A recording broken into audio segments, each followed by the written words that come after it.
Music is a world within itself, with a language we all understand, with an equal opportunity for all to sing, dance and clap their hands, yeah. Just because a record has a group, don't make it in the group. You can tell right away by the letter A that people start to group. They can feel it all over. They can feel it all over. They can feel it all over. They can feel it all over.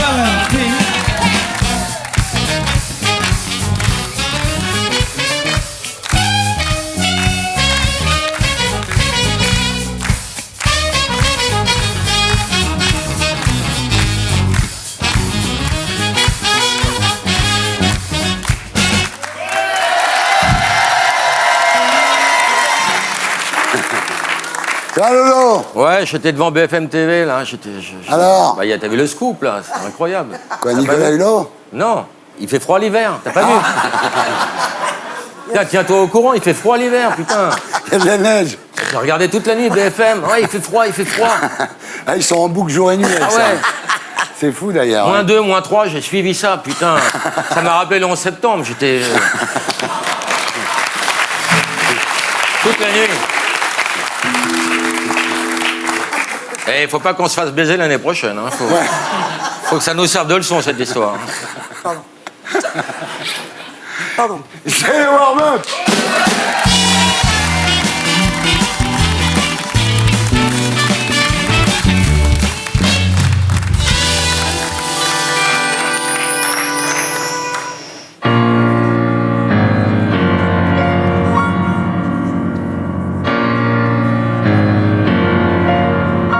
Check.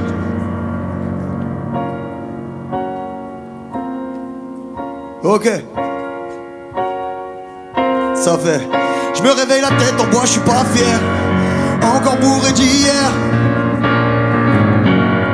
Encore bourré d'hier. Je me réveille la tête en bois, je suis pas fier. Encore bourré d'hier. J'ai besoin d'un matin pour me ranger. D'un lundi pour tout changer. D'un lundi pour tout changer. D'un lundi pour tout changer. D'un lundi pour tout changer. D'un matin pour me ranger. D'un lundi pour tout changer. D'un matin pour me ranger. D'un lundi pour tout changer. Pour un an ça tire là les handicapés. Un frère qui allume son cerveau. C'est rare comme un type qui s'est tapé. C'est rare comme un voyou sur Bouscapé. Gros tu devrais faire les comptes de ta vie. Ça dépassera pas les poches de ta veste. Y'en a combien qui m'aiment qui je m'en bats les couilles. Gros au final même moi je me déteste. 10 millions j'arrête c'est bon ça m'ira. J'ai raison j'ai tort je la juge le dira. Des fois je me sens comme un père enfermé qui rêve de prendre son enfant dans ses bras. Comme un cas social qui sort du foyer. Comme une maman qui assume pas son loyer. Triste comme une famille nombreuse qu'on expulse. Que tout le monde regarde en train de se noyer. Et tout le monde le crie mais toi t'entends pas. T'as négligé les remparts. Y'avait pas de poteau pendant le délibéré. Y'avait que ta remède qui faisait les 100 pas. T'as claqué tes sous, t'as zappé tes frères. Et puis t'as perdu ta blonde. Tu t'es senti seul, évincé de la lumière par le plus gros nuage du monde. Et je me réveille la tête en bois, je suis pas fier. Encore bourré d'hier. Encore bourré d'hier. Je me réveille la tête en bois, je suis pas fier. Encore bourré d'hier. J'ai besoin d'un matin pour me ranger. D'un lundi pour tout changer. D'un lundi pour tout changer. D'un lundi pour tout changer. D'un lundi pour tout changer. D'un matin pour me ranger. D'un lundi pour tout changer. D'un matin pour me ranger. D'un lundi pour tout changer. Et j'ai besoin de toi pour me sortir de là sous-estimé comme un billet froissé. Besoin de toi pour me sortir de là. Je me suis coincé. Mon lundi est passé. Il suffira d'un lundi et je me réveille la tête en bois, je suis pas fier. Encore bourré d'hier. Encore bourré d'hier. Je me réveille la tête en bois, je suis pas fier. Encore bourré d'hier. J'ai besoin d'un matin pour me ranger. D'un lundi pour tout changer.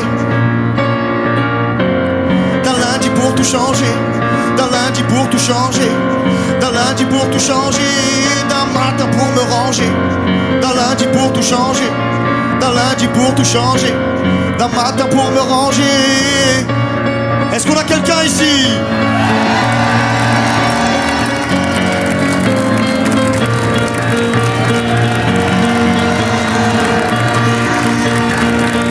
Envoie du son, mauvais garçon, ouais. Voilà, Sofiane. Le morceau s'appelle Lundi et l'album s'appelle Affranchi. Il sera le 9 décembre au Zénith. Tu l'as reconnu ou quoi? J'espère que c'est pas l'enculé qui a bloqué l'autoroute, parce que déjà que ça roule mal. Oh, regarde.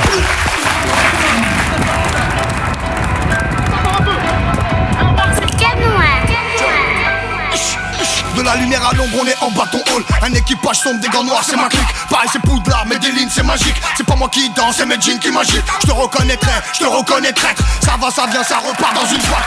Christine, il a pris 4 mois avec sursis et 1 500 € d'amende. Et 3 mois au péage. Il était venu ici déjà, il avait envahi le plateau, tu te souviens pas? De Chavannes était très inquiet, regarde. Ah, j'ai Paris Pacane. Ah, j'ai Paris Pacane. Ah, j'ai Paris Pacane. Ah, j'ai Paris Pacane. Faites du bruit ou fout la merde, cher Disson. Y a aucune sécurité aujourd'hui? C'est nous la sécu. Ça fait peur, hein, quand ils se regroupent quand même. Hein. Oui. Tu dis des trucs sombres. Alors, Fianso... Toi, c'est parce que tes potes t'ouvrent ta gueule, toi? C'est ça, voilà, c'est ça. Et on est plein. Ouais, j'ai vu. Ouais. Mais la ramène pas trop, Laurent, quand Ça même. me fait pas peur, c'est Bon. mon record. C'est comme un tapissage, hein. Ouais. Pour moi, c'est le 4, je reconnais formellement le 4.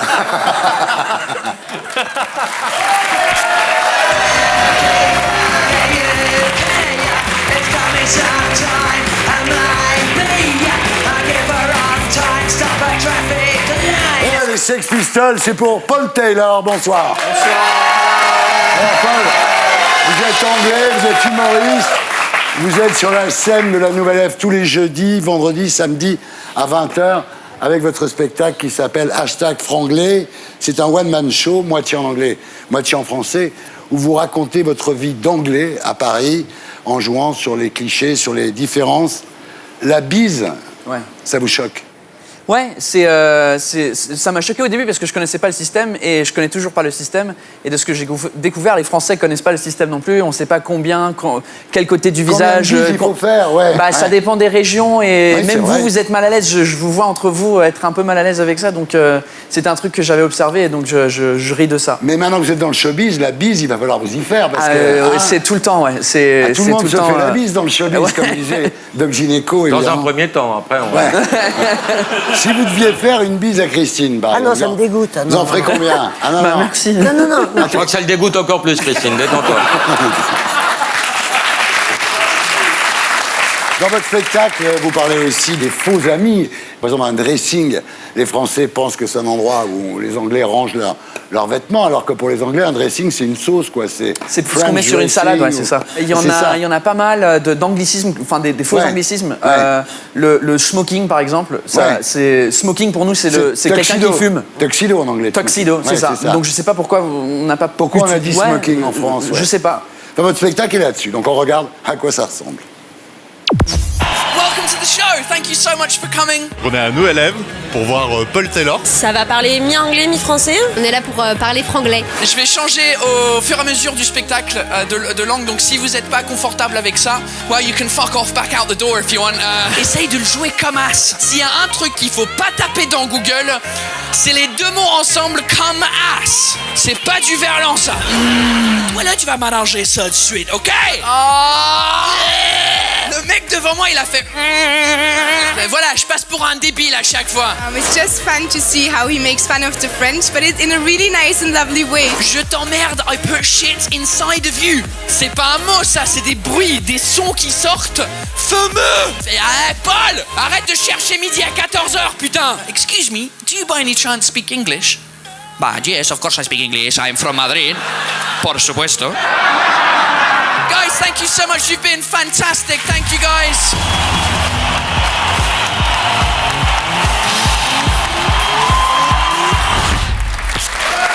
Paul Taylor à la Nouvelle Ève. La très française. Alors, si vous parlez si bien le français, c'est parce que vous l'avez appris très jeune, en fait. Vous êtes né le 11 octobre 1986 à Londres. Père anglais, mère irlandaise. Mais Hear the voice. Yes. Thierry, I am sorry, but I am not clever enough to comment in English. Bah, faites-le en français, on traduira. Je vais voir ce que je peux faire. Donc, père anglais, mère irlandaise. Vous grandissez d'abord à Genève, puis en France. Vous avez 9 ans quand vos parents divorcent et vous repartez à Londres. Mais le français vous manque et vous décidez de l'étudier à l'université jusqu'à ce que vous rencontriez une Française, Adeline, qui deviendra votre épouse. C'est ça. Vous la fatiguez pas trop avec vos conneries, votre femme? Ouais, beaucoup. Ça doit En la fait, gaver, c'est non? elle qui prend toutes les blagues en premier. Ouais. Et surtout, c'est une grande inspiration parce que souvent, les malentendus, c'est Ouais. entre moi et elle, en fait. Ouais, Et- ça commence comme et, ça. C'est ça, Et ouais. puis un jour, vous avez 22 ans, le destin.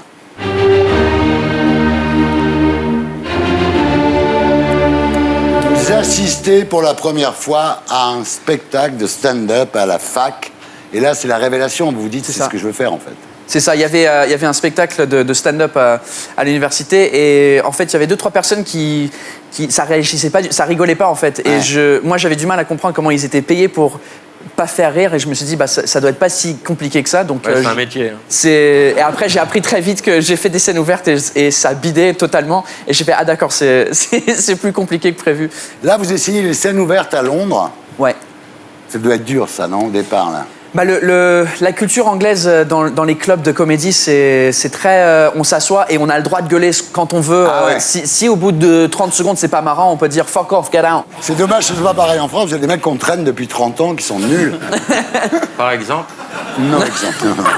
Alors, en 2009, vous apprenez que votre employeur, Steve Jobs, ouvre des magasins en France. Donc, vous revenez en France avec Adeline. Et là, c'est une période assez crevante de votre vie, un peu comme les produits que vous vendez. Votre batterie se décharge très, très vite dans la journée. Vous êtes fatigué. Mais le stand-up vous trotte toujours dans la tête. Et en 2015, vous décidez de vous consacrer à la scène et à YouTube. On regarde. What the fuck, France? Hi, my name's Paul Taylor. I'm English, but I live here in France. And one of the things that I've never understood is French cinema. Tu m'as pris pour un Marseille ou quoi? Allez, dégage du siège, t'es même pas handicapé. What the fuck, France?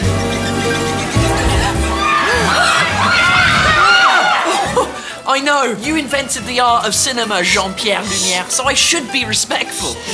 No! Just because you invented something, it doesn't mean that it's any good. French cinema is like English sports. It's great until you realize that we invented cricket. And French cinema is exactly like cricket. It's boring. It's boring for 3 reasons. Number 1, cliches. Hey, why the fuck am I in black and white? Oh, that's right, because the only French film to win Best Picture at the Oscars was a black and white silent film. Film titles. They're all so pretentious. Je vais bien, ne t'en fais pas. De battre mon cœur, c'est arrêté. Si tu meurs, je te tue. Who wrote this shit? Serge Gainsbourg? Here's a tip for you, Jean-Pierre. All you have to do to create your own French film title is badly conjugate a situation. Demain j'étais, hier je serai. Number 3, the box office. Even if all your boring films win the Caesar Award, your top-grossing film is a comedy. Bienvenue chez les Ch'tis. It's a film about a government worker that works at the post office. But in England, our top-grossing film is Skyfall, also about a government worker, except he's much cooler. Hello, my name is Boone, Danny Boone. Bravo, c'est vachement bien. Hein. Franchement, c'est très très bien. Vraiment, c'est bien. Et le cinéma français, c'est un sujet inépuisable, hein, de toute façon. Alors maintenant que vous êtes un vrai Français, est-ce que vous détestez les Anglais comme nous? Ah oui, ouais. Bah, c'est pour ça que je suis venu à la base, parce que aussi, j'aime pas mon propre pays, les gens de mon propre pays. Enfin, Ouais. j'habitais à Londres avant, donc c'est un peu insupportable. Ouais. Comme toutes les grandes villes, il y avait trop de monde, en fait. Donc du coup, je décidé de venir ici. La bouffe, elle est meilleure. Ouais. Le vin, il est mieux. Tout est mieux. Ouais. Et maintenant, on va faire une interview Englishman in Paris. Okay, you ready? Yes, let's do it.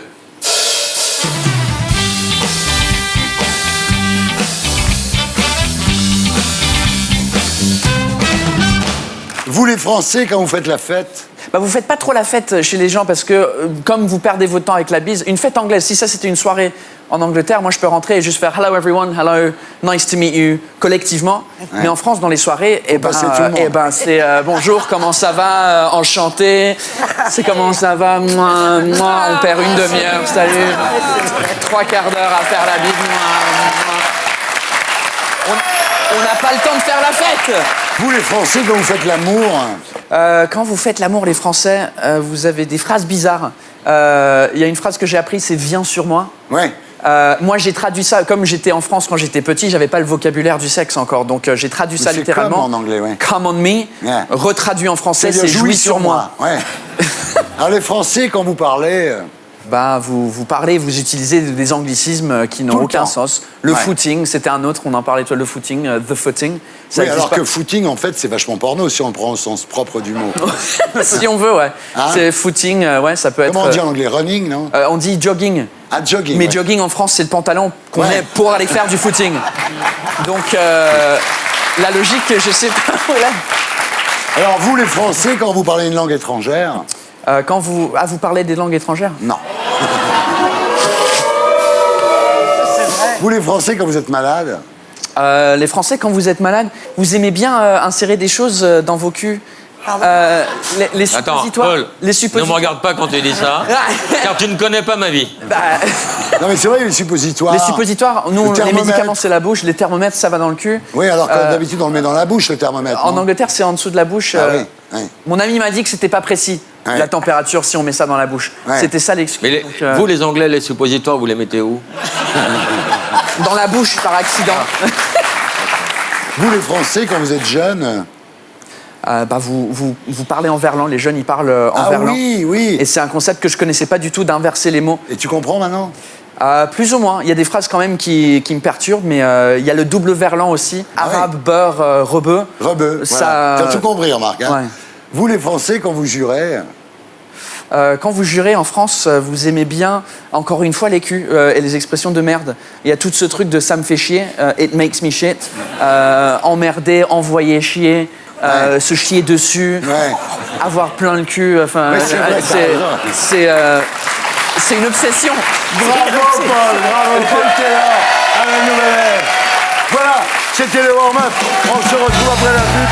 On salue les terriens. À tout de suite.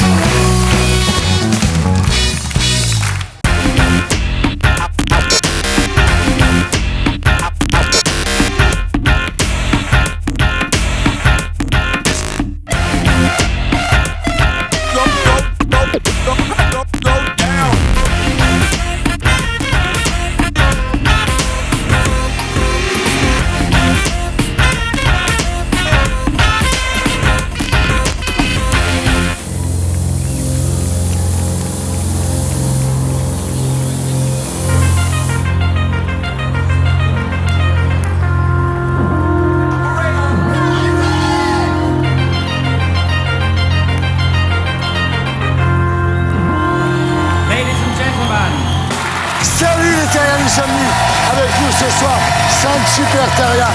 Christine Bravo, Clovis Cornillac, Aymeric Caron, Paul Taylor et Laurent Baffy. Première terrienne invitée ce soir. Elle vient de fêter ses 30 ans de carrière. On va désormais l'appeler Christine Bravissimo. Premier terrien invité ce soir, acteur, réalisateur et désormais auteur, Clovis Cornillac nous parlera de son dernier livre, Comment vivre au XXIe siècle en s'appelant Clovis. Autre terrien invité ce soir, le seul végétarien qui a bouffé du lion, Aymeric Caron. Autre terrien invité ce soir, le comique anglais qu'on paye pour se foutre de notre gueule, Paul Taylor. En P2, Alex Vizorek. En P3, nous accueillerons notre terrienne du samedi soir, le dernier mythe grec, Nana Mouskouri. Voilà, l'émission s'appelle Salut les terriens, le groupe Les Gréments de Fortune et le hashtag SLT.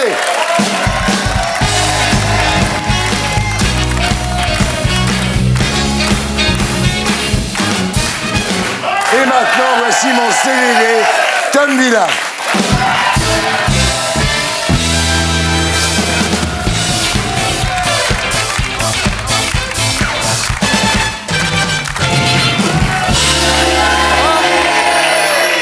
Ça va Thierry ? Super. Notre premier invité a des lunettes et on s'est beaucoup moqué de lui à l'école à cause de ses cheveux et de son accent. Christine Bavro, bonsoir.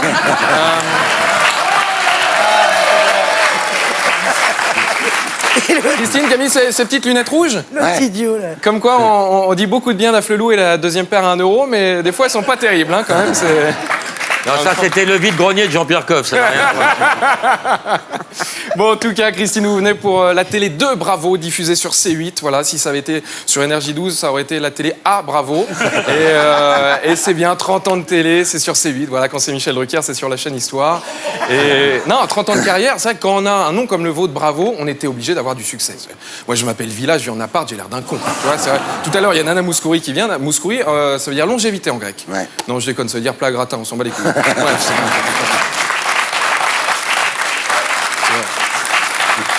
Christine Bravo qui a présenté Froufrou, c'était la première émission française uniquement composée par des femmes. Celui qui a eu l'idée, vraiment, je sais pas qui c'est, mais il devait avoir un talent extraordinaire.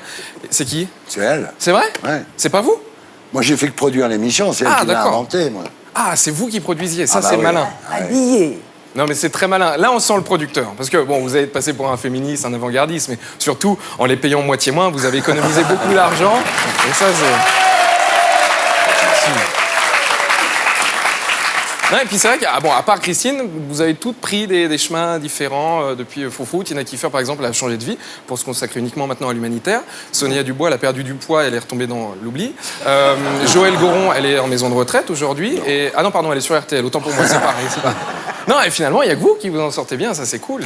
Il paraît que Sonia Dubois, d'ailleurs, est prête à reprendre du poids et à manger du Nutella pour refaire de la télé avec vous. C'est vrai. Non, voilà. Ça, Elle est venue ici, elle l'a dit. Mais oui, bien sûr. Comme quoi, s'il suffisait de bouffer du chocolat pour refaire de la télé, Philippe Risoli, on l'appellerait Kinder Bueno, tu vois, c'est con. Notre invité suivant, Thierry, il est comédien. Il a joué un cycliste, un animateur radio, un pilote d'avion de chasse, des flics, des voyous, même Astérix et le mec de Virginie Efira. Bref, c'est plus un CV, c'est un rêve de gosse. C'est Clovis Cornillac.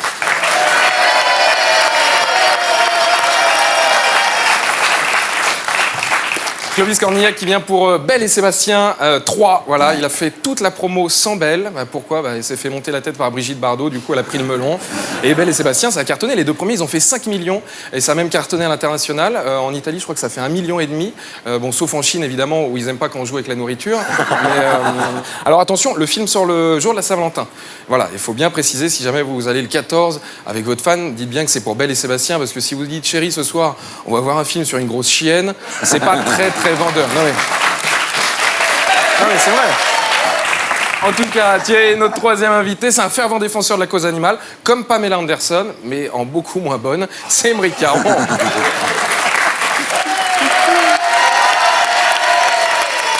Alors, Émeric Caron, au début de votre carrière, vous avez couvert les conflits au Kosovo, en Irak, en Afghanistan, en Côte d'Ivoire et au Congo. Vous avez eu beaucoup de chance parce qu'aujourd'hui, vous pourriez être marié à Jean-Jacques Bourdin. Et... J'y pensais. Oui, d'ailleurs, je suis choqué qu'il n'ait pas été présenté comme grand reporter. Oui, grand reporter de guerre, putain, merde. Non, mais journaliste, écrivain, voilà. Et c'est vrai que voilà, fin 2014, vous avez annoncé officiellement que vous étiez vegan. Mais c'est vrai que vous êtes un fervent défenseur de la cause animale. Il va même très loin, Émeric, jusqu'à défendre Joe Cooker, Serge et Bernard Lama, Yves et Bernard Lecoq, Didier Bourdon et Jean-Michel Jarre. C'est très très fort. Émeric Caron qui sort un nouveau livre qui s'appelle Utopia 21, voilà. Et pas Utopia croix bâton comme dirait Franck Ribéry. Utopia 21, c'est votre 5e livre. Pour un écolo, abattre autant d'arbres, c'est quand même extraordinaire. Vaut mieux le télécharger. Mais ça doit être probablement... C'est un papier recyclé, c'est ça ? Bonne question, j'en sais rien. Il faut demander. Moi, je demande du papier recyclé. Frère Marion. Non, mais j'ai appelé l'éditeur et il récupère des vieux bouquins de Finkielkraut qui broient comme ça. Et il plante des arbres sur les parkings de la Fnac, donc tout va bien. On peut l'applaudir très très fort. Et puis pour finir, Thierry, notre dernier invité, contrairement à Jane Birkin, il nous fait croire qu'il a un accent britannique. C'est monsieur Paul Taylor, s'il vous plaît.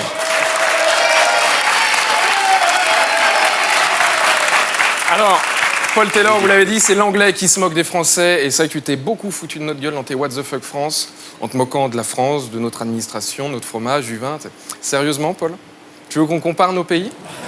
Parce que votre gâteau le plus connu, c'est le pudding, on dirait du caca. Votre boisson, c'est la bière, on dirait du pipi. Le matin, vous mangez des haricots à la tomate sur du pain. Regardez la photo, c'est pas un menu, on dirait une gastro, sans déconner. Est-ce que tu veux qu'on continue, Paul? Quand le vêtement le plus célèbre de ton pays, c'est le parapluie, je me ferais tout petit à ta place. Et encore, j'ai la délicatesse de pas parler du physique des gens, parce que t'as vu les gueules des Anglais, on se croirait dans le couloir des urgences, c'est dégueulasse, vraiment. Et, non mais... Arrêtez, non. J'ai pas le temps. En sport, les Anglais, ils sont débiles. Vous avez 6 équipes de foot pour représenter une seule ville, Londres. Vous avez inventé le football et vous n'avez pas gagné de Coupe du Monde depuis 1966. C'est tellement vieux, à l'époque, les mecs, ils jouaient avec des sabots. Et le ballon, c'était une panse de brebis gonflée. En plus, vous avez gagné au pénalty contre l'Allemagne de l'Ouest. Il n'y avait que la moitié du pays à l'époque. Et le rugby, on en parle ou pas? Les équipes les plus fortes en rugby, c'est la Nouvelle-Zélande, l'Australie, l'Afrique du Sud, l'Angleterre, le Pays de Galles, l'Irlande et l'Écosse. C'est pas une Coupe du Monde, c'est une Coupe britannique. Il n'y a que des colonies à vous ou des membres du Commonwealth. C'est comme si on faisait, je sais pas, une Coupe du Monde de pétanque avec la Côte d'Azur, la Provence et les Corses. Il n'y a que vous que ça intéresse, le rugby. Alors oui, vous avez les Beatles, d'accord, mais chez nous, les Beatles, en France, ils font la première partie de Sylvie Vartan à l'Olympia, et James Bond aussi, James Bond. Vous avez tellement pas d'idée de film, ça fait 55 ans que vous faites le même. Et la reine d'Angleterre, ça c'est génial. Vous êtes fan d'une vieille qui fait la gueule, et vous faites des jours fériés pour un mariage ou une naissance. Et tu oses faire What the fuck, France? Toi, tu fais 3 minutes, nous on peut faire 2 jours par épisode. Alors calme-toi, vraiment. Allez, bonne émission, bon courage. Ouais, c'est Michael Mila, mon CDD. On le retrouve ici la semaine prochaine. Et d'ici là, sur le site MyCanal.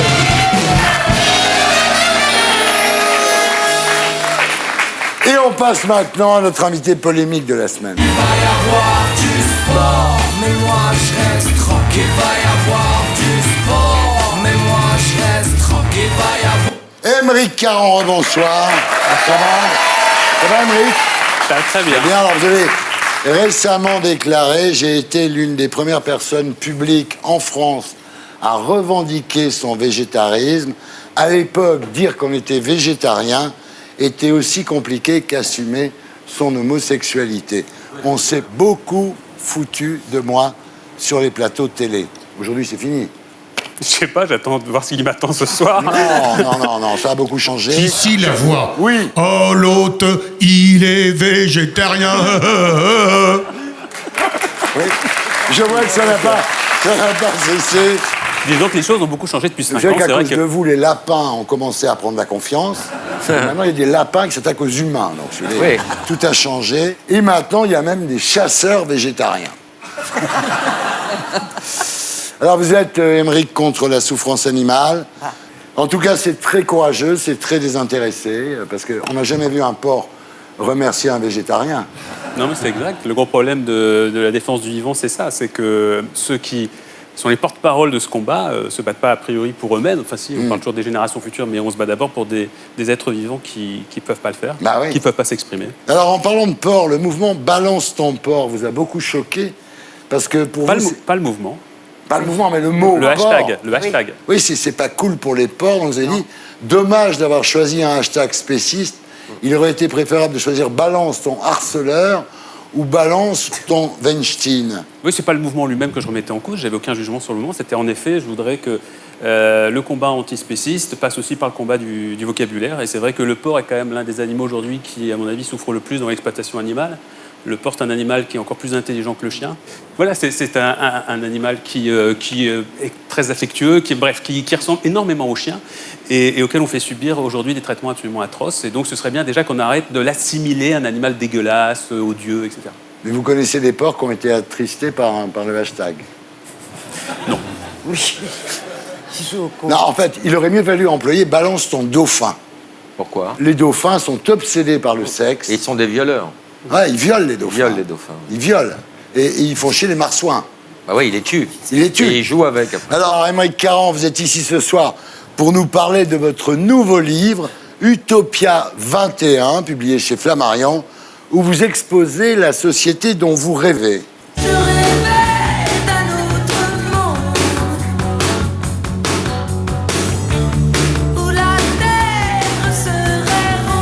Alors, vous nous proposez un chemin vers l'utopie, un monde où les fils des écouteurs de téléphone ne s'en mêlent pas quand on les sort de sa poche. Ça, je dois dire. C'est pas vrai. Bah, le Bluetooth, ça existe. Ça serait le rêve. Alors, non, mais vous dites l'humanité n'a progressé que grâce au rêve. Ouais. Sans rêve, l'être humain se perd. C'est vrai. Les grands combats moraux ont été menés par des gens qu'on a traités de fous, d'utopistes, en l'occurrence, les premières personnes qui se sont élevées contre l'esclavage, par exemple. Ouais. Ce sont des gens qui ont fait rire beaucoup, Ouais. parce qu'à l'époque, on pensait encore que l'esclavage était une chose naturelle et que vraiment, les Noirs étaient des êtres inférieurs aux Blancs. Ouais. Et les droits des femmes, même chose. Le problème, c'est que les 2 dernières utopies que nous ayons vécues, c'est le communisme qui a tué plus de gens que le nazisme et l'ultralibéralisme qui détruit la planète pour ramasser des profits. Donc c'est vrai qu'on est un peu inquiet quand on entend parler d'utopie maintenant. Bon, non, on n'a pas à être inquiet, parce que quel est le choix qui est le nôtre aujourd'hui ? Accepter le monde dans lequel on vit, c'est-à-dire faire un peu ce que fait Macron et toutes ces équipes-là, toutes les équipes qui tournent, qui prônent la même idéologie, c'est-à-dire de dire il n'y a qu'un seul monde possible, c'est celui-là. Alors on peut essayer d'amender un tout petit peu le néolibéralisme, essayer de calmer certains de ses excès, mais aujourd'hui on serait dans le meilleur des mondes possibles, il n'y aurait pas de meilleur système imaginable, j'y crois pas du tout. Je pense qu'au contraire, il faut aujourd'hui avoir des objectifs extrêmement ambitieux, en repensant complètement tous les paradigmes, et tenir compte, en revanche, des erreurs du passé, par exemple, de toutes les erreurs du communisme, parce qu'il y en a eu plein, effectivement. Le livre s'appelle donc Utopia 21. Il est publié chez Flammarion. Alors, en utopie, les animateurs radio et télé n'ont le droit de présenter qu'une seule émission. Ouais, c'est vrai. C'est-à-dire, moi, en utopie, par exemple, je pourrais faire celle du samedi, mais pas celle du dimanche. Sauf si on considère que c'est la même. Oui. En l'occurrence, c'est une autre déclinaison. Ouais. Non, en fait, c'est parce que, pour être tout à fait franc, quand j'ai écrit ce passage, je pensais au fait que dans les médias, il y a beaucoup de gens de gauche qui prônent des idées sociales, mais que ça gêne absolument pas de cumuler 3 émissions en télé, en radio, ailleurs, etc., et d'accumuler le maximum d'argent. Donc je trouve ça extrêmement étrange, parce que pour moi, mon utopie, c'est déjà le partage du travail. Des hommes, hein. C'est plutôt des hommes. Ah oui, par rapport aux femmes. Oui. Tu veux dire Ouais. Oui. Ah oui. oui. Bien différencier les hommes et les femmes, c'est ça qui est, C'est important. c'est important. C'est Et pour donc- ça, pour moi, la bite est un repère, ça m'aide à faire le distinguo. Non mais Émeric, rassure-moi, il y a des choses plus importantes dans ton livre. Avance. Oui, je suis d'accord. J'ai commencé, Je suis d'accord non. que c'est pas là-dessus que repose toute la pensée de mon Non, livre. mais j'ai commencé par celle-là parce que ça nous concerne. Parce que vous vous sentiez un petit peu Bah, visé. Je me sens On visé, est prêt oui. à aller dans ton sens si Thierry garde toutes ses émissions. Alors, en utopie, les cigarettes sont interdites, par exemple. C'est Oui, chiant. je sais, c'est un peu chiant. Oui, tout simplement parce que, alors que je prône une liberté la plus grande possible pour tous les citoyens d'Utopie, avec un nombre de lois minimales. En revanche, et même le droit pour chacun de se faire du mal s'il en envie, je suis contre l'idée d'un État paternaliste qui va imposer une forme de loi morale sur chacun. En revanche, la cigarette, quand on y réfléchit, c'est quand même un objet fabriqué, qui fait du mal à tout le monde, à commencer par celui qui l'utilise et qui ne lui procure même pas un réel plaisir. C'est-à-dire que souvent, la cigarette devient simplement une envie qu'on a et génère une frustration si tout à coup on la fume pas, mais c'est pas. Tu prends vraiment une dépendance. Oui, mais Exactement. Donc ça pourquoi fait du mal. l'interdire Ça fait- Après, il y a l'alcool, il y Tout a, simplement parce il y a que ça- les tranquillisants. Parce que un vin, par exemple, un bon vin, il y a un vrai plaisir gustatif, par exemple, Eh ben, dis à savourer un vin. Et la clope aussi. Bon, peut-être, j'en sais rien. C'est bah pas, c'est alors, pas, c'est pas- c'est pas ce que me disent les amis. Et d'autre part, interdit la cigarette. Attends, mais je peux il finir. accepte Je peux le finir. shit thérapeutique. Je Donc ça vaut le coup veux d'être finir sur la malade. cigarette. Sur la cigarette, tout simplement, c'est parce que C'est ça naturel, détruit les vies de ceux qui utilisent ce Ça produit. coûte du blé à la Et ça société. coûte énormément d'argent à la société pour les soigner. Et ça nuit également à l'entourage de ceux qui fument, qui peuvent également être victimes du tabagisme passif. Voilà. Donc je vois pas tellement le bénéfice pour la société ou pour ceux. Bon, on l'interdit, allez, on s'en fout. Pour ceux qui Ici la voix. Oui. Thierry, vous perdez votre temps. Je vous donne des nouvelles de l'audimat. Vous avez beau cirer les pompes d'Émeric Caron, les animaux ne nous regardent toujours pas. En utopie, la propriété immobilière est interdite. Ouais. On n'a pas le droit d'avoir un appartement. Non, là, c'est une idée extrêmement simple, c'est-à-dire que je pense que la propriété immobilière génère, par définition, une profonde injustice. Ouais. D'abord, je considère que le vivant n'appartient à personne. Or, l'immobilier, par définition, c'est d'abord une captation du vivant. C'est un terrain. Bah, c'est qu'on le mec qui s'approprie. bosse pour s'acheter C'est un jardin. une petite maison en banlieue. Mais attends. d'où vient ce terrain? Comment la personne avant s'est approprié ce terrain? Toutes les propriétés privées aujourd'hui sont fondées d'abord sur une injustice fondamentale qui est une forme de violence qui a permis de capter cette propriété. Et nous, on n'a à un pas moment. tué des Indiens pour c'est ce habiter que chez nous. Rousseau On était n'a le pas tué premier- tous les bisons. Rousseau On a était le juste premier acheté à un le appart. dire.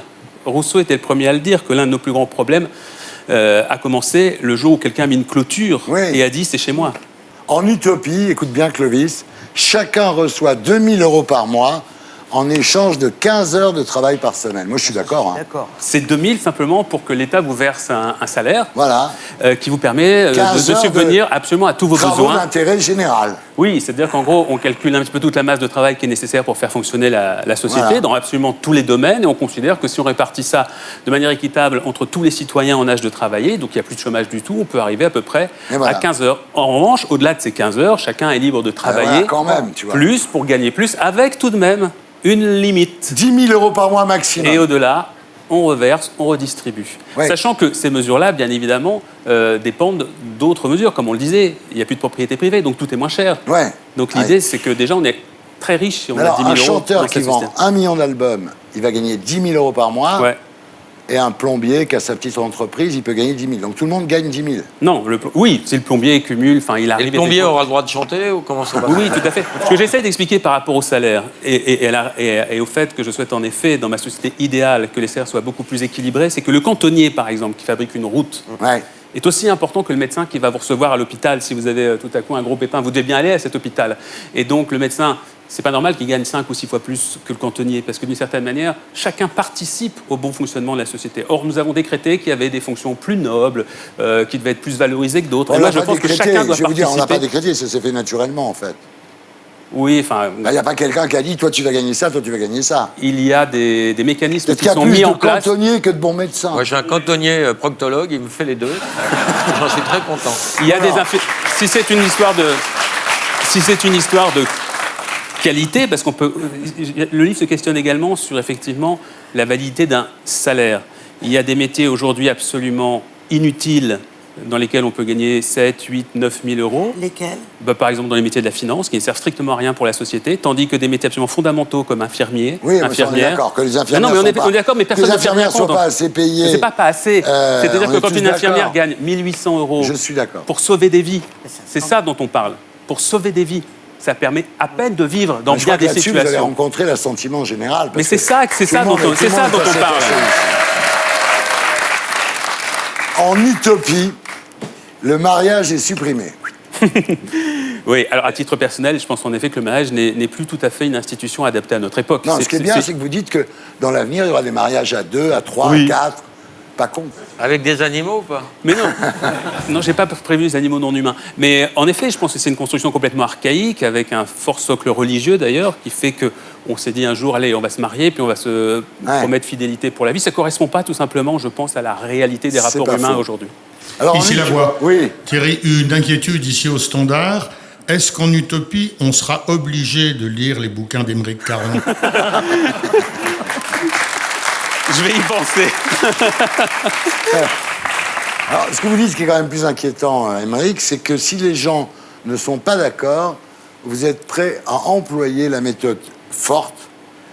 Et... Non. Ah bah, vous dites, s'ils attaquent par les armes, Mais- nous répondrons par les armes. Bah, évidemment, mais c'est pas ce qui se passe aujourd'hui. C'est-à-dire que je dis que chacune des mesures que je propose, je souhaite qu'elles soient mises en place après une validation par référendum, par exemple, du peuple. Le peuple n'est consulté en rien aujourd'hui, quasiment en rien. Si on prend l'exemple, un exemple récent, les vaccins, tiens, puisque ça vient d'entrer en vigueur. Aujourd'hui, la vaccination pour les enfants est obligatoire à 11 vaccins. Vous avez vu un débat là-dessus, alors que c'est quand même une mesure extrêmement contestable et contestée. Oui, mais- Donc c'est imposé. Chacune des mesures devrait être validée par le peuple. On m'a simplement posé la question, oui, mais alors, s'il y a des gens qui ne sont pas d'accord, qui se rebellent, par exemple, qui ne veulent pas rendre leur appartement, la loi sera là pour les rappeler aux obliger. gens qu'il y a une mesure qui a été prise par le peuple, par la majorité du peuple. Et aujourd'hui, C'est un quand côté quelqu'un ne respecte pas... 1793 quand même. Aujourd'hui, mais non, aujourd'hui, quand quelqu'un ne respecte pas la loi, il y a bien des Oui, huissiers oui, qui bien viennent chez sûr. lui, il y a bien des policiers. Bah, le problème- c'est je juste suis simplement d'accord, le problème de ce que juste vous le dites quand respect de la même, loi. Mais c'est c'est quand- une société non violente, pardon Thierry, je tiens à le préciser. Quand vous dites que on va consulter le peuple, en 2005, on a Oui. consulté le peuple sur la Constitution européenne, on l'a fait quand même. Notre-Dame-des-Landes, le peuple était pour la construction de l'aéroport, on ne le fait Oui, pas. enfin, Encore, s'ils sauf sont que- pour sauf que- l'autonomie oui. et l'indépendance, on ne le fait pas. Donc encore faut-il que les avis du peuple soient respectés, on est bien d'accord. Absolument, bien sûr. Alors, moi, je trouve quand même que vous avez changé parce qu'il y a 25 ans, vous avez été bouleversé par la mort d'un hérisson que vous avez écrasé la nuit sur une route. Est-ce que vous êtes endurci suffisamment pour porter la révolution que vous prenez, Émeric? En tout cas, la sensibilité vis-à-vis du monde animal, elle n'a fait que se renforcer. Alors, les arguments de ce livre, on les retrouve dans la Tribune, que vous avez publié dans Le Monde jeudi. Vous y annoncez la fondation d'une nouvelle organisation politique, le Rassemblement des écologistes pour le vivant, ça s'appelle REV.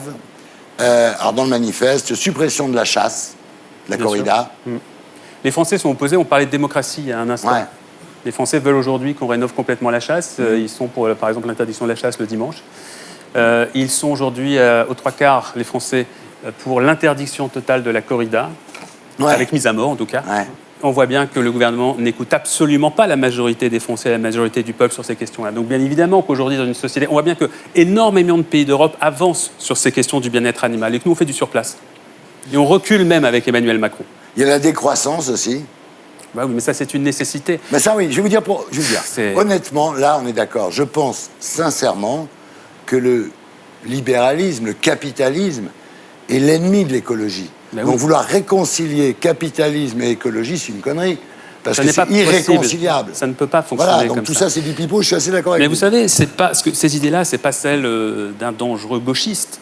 C'est celles, sont les idées de quelqu'un qui essaye simplement de regarder le monde tel qu'il les est. gens ne le voient pas, il y a, le monde. il y a 15 000 scientifiques qui ont publié une tribune il y a 2 mois, qui a été relayée dans énormément de journaux, 15 000 scientifiques de 184 pays, pour dire exactement ce que vous venez de dire. Bah oui. C'est-à-dire qu'en effet, il faut maintenant commencer à penser à la décroissance, en tout cas à la limitation de la consommation. Sinon, il faut trouver une autre planète. Il faut trouver une autre planète, mais ça oui, Stephen Hawking, l'astrophysicien, le dit. Hein. Oui. Il faut sans doute trouver une autre planète d'ici 500 ans. Alors, il y a une phrase que vous aimez beaucoup, que je trouve évidemment très bien, c'est « Si tu renonces à tes rêves, tu meurs ». Simplement, c'est extrait de Flashdance. Ouais. C'est bien. Parce que les gens citent des grands philosophes. Vous citez Flashdance. Oui. Mais ouais, il y a une espèce de snobisme qui fait que, surtout en France, hein, parce qu'on est hyper snob en France avec la question intellectuelle, on met les gens dans des cases. Donc, par exemple, effectivement, si on veut défendre une idée politique, on va se référer qu'à des penseurs politiques, on va citer Tocqueville, on va citer des gens comme ça. On va pas citer, effectivement, Jennifer Beals et Flashdance. Or, il se trouve que la vie est beaucoup plus complexe que ça. J'adore lire, effectivement, Hannah Arendt, Schopenhauer, ils sont cités d'ailleurs dans le livre. Dans Flashdance Aristote, non. Et j'adore écouter Michel Berger, j'adore certains films comme Flashdance, qui ont bercé mon adolescence, et je suis absolument persuadé qu'on se nourrit de tout ce qu'on trouve dans Bien tous sûr. ces domaines-là, de la culture populaire. Et il se trouve que parfois la culture populaire dit des choses bien plus intéressantes que des gros bouquins de philosophes.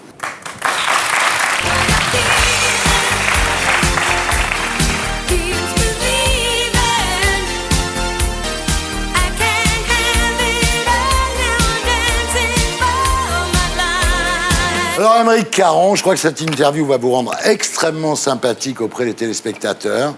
Vraiment, je crois que vous êtes très bien exprimé. Mais pour être encore plus sympathique, et pour montrer que finalement vous vous nourrissez de tout, je vous propose de nous jouer quelque chose au piano, parce que vous chantez très bien en fait. Allez-y.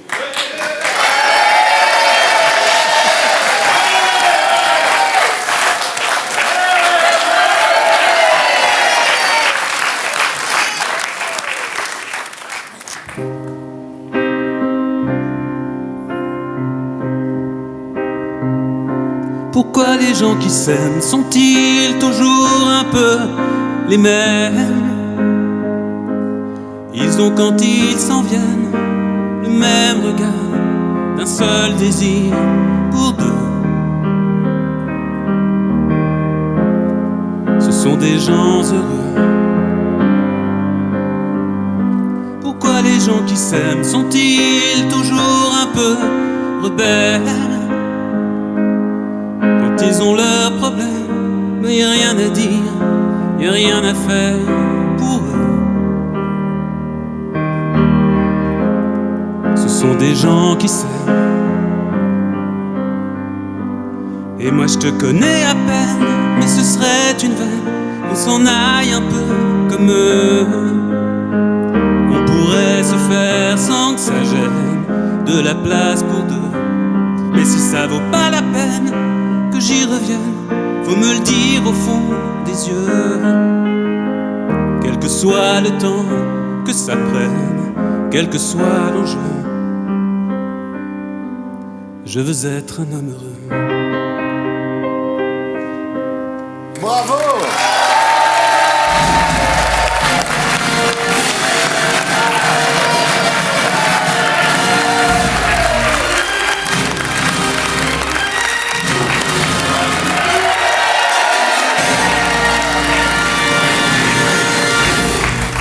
Aujourd'hui, j'adore cette chanson. J'ai redécouvert William Scheller il y a 6 mois. Et pourquoi tu te mets à la musique? Ça va plus rien rapporter, t'es con, fais cantonnier. Et maintenant, on passe à la battle des idées. You shot me down, bang bang. I hit the ground, bang bang. I don't think so, bang bang. My baby shot me down. You shot Et c'est Gilles Rivière-Wechstein, journaliste, spécialiste des questions agricoles et environnementales, que nous retrouverons sur ce plateau après le magnéto. Battle de ce soir, l'obsession de manger sain nous rend-elle fous?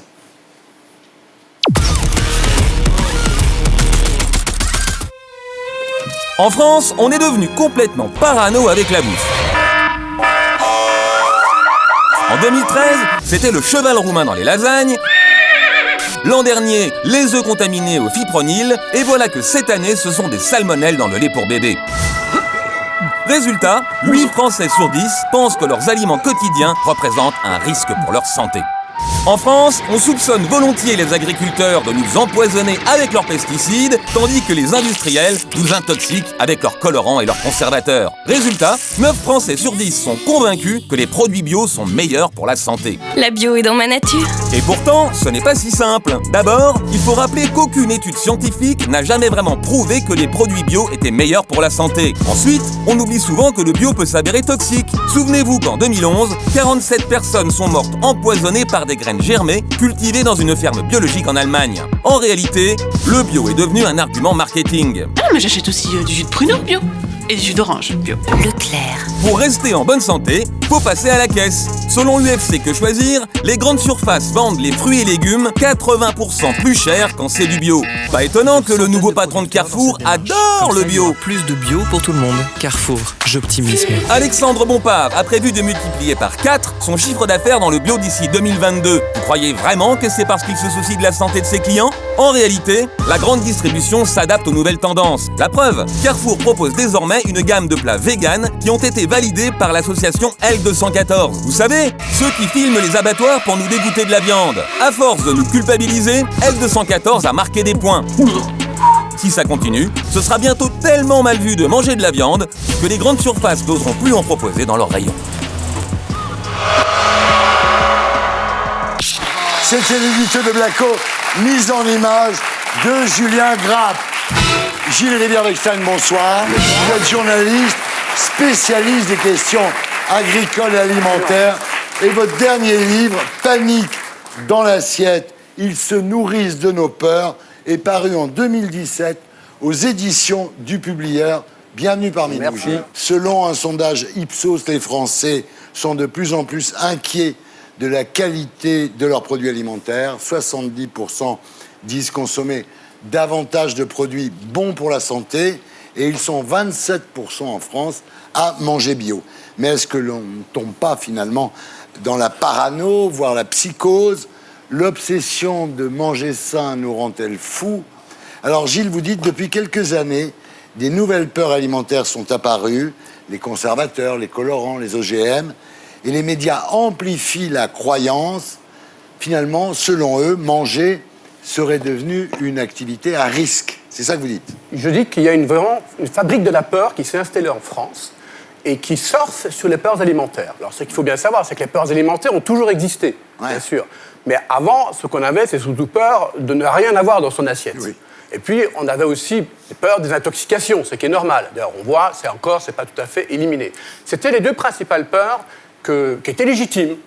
Sur ces peurs alimentaires, depuis une dizaine d'années, une quinzaine d'années, il y a une fabrique de la peur commerciale dont le but, si vous voulez, c'est effectivement de faire en sorte que des gens achètent de nouveaux produits avec des vertus presque subliminale, je dirais, et comme bien entendu, ils sont toujours un tout petit peu plus chers. Le paradoxe, c'est du sans sucre, c'est plus cher, du sans colorant, c'est plus cher, du sans sel, c'est plus cher, du sans pesticide, c'est plus cher, du sans OGM, c'est plus cher.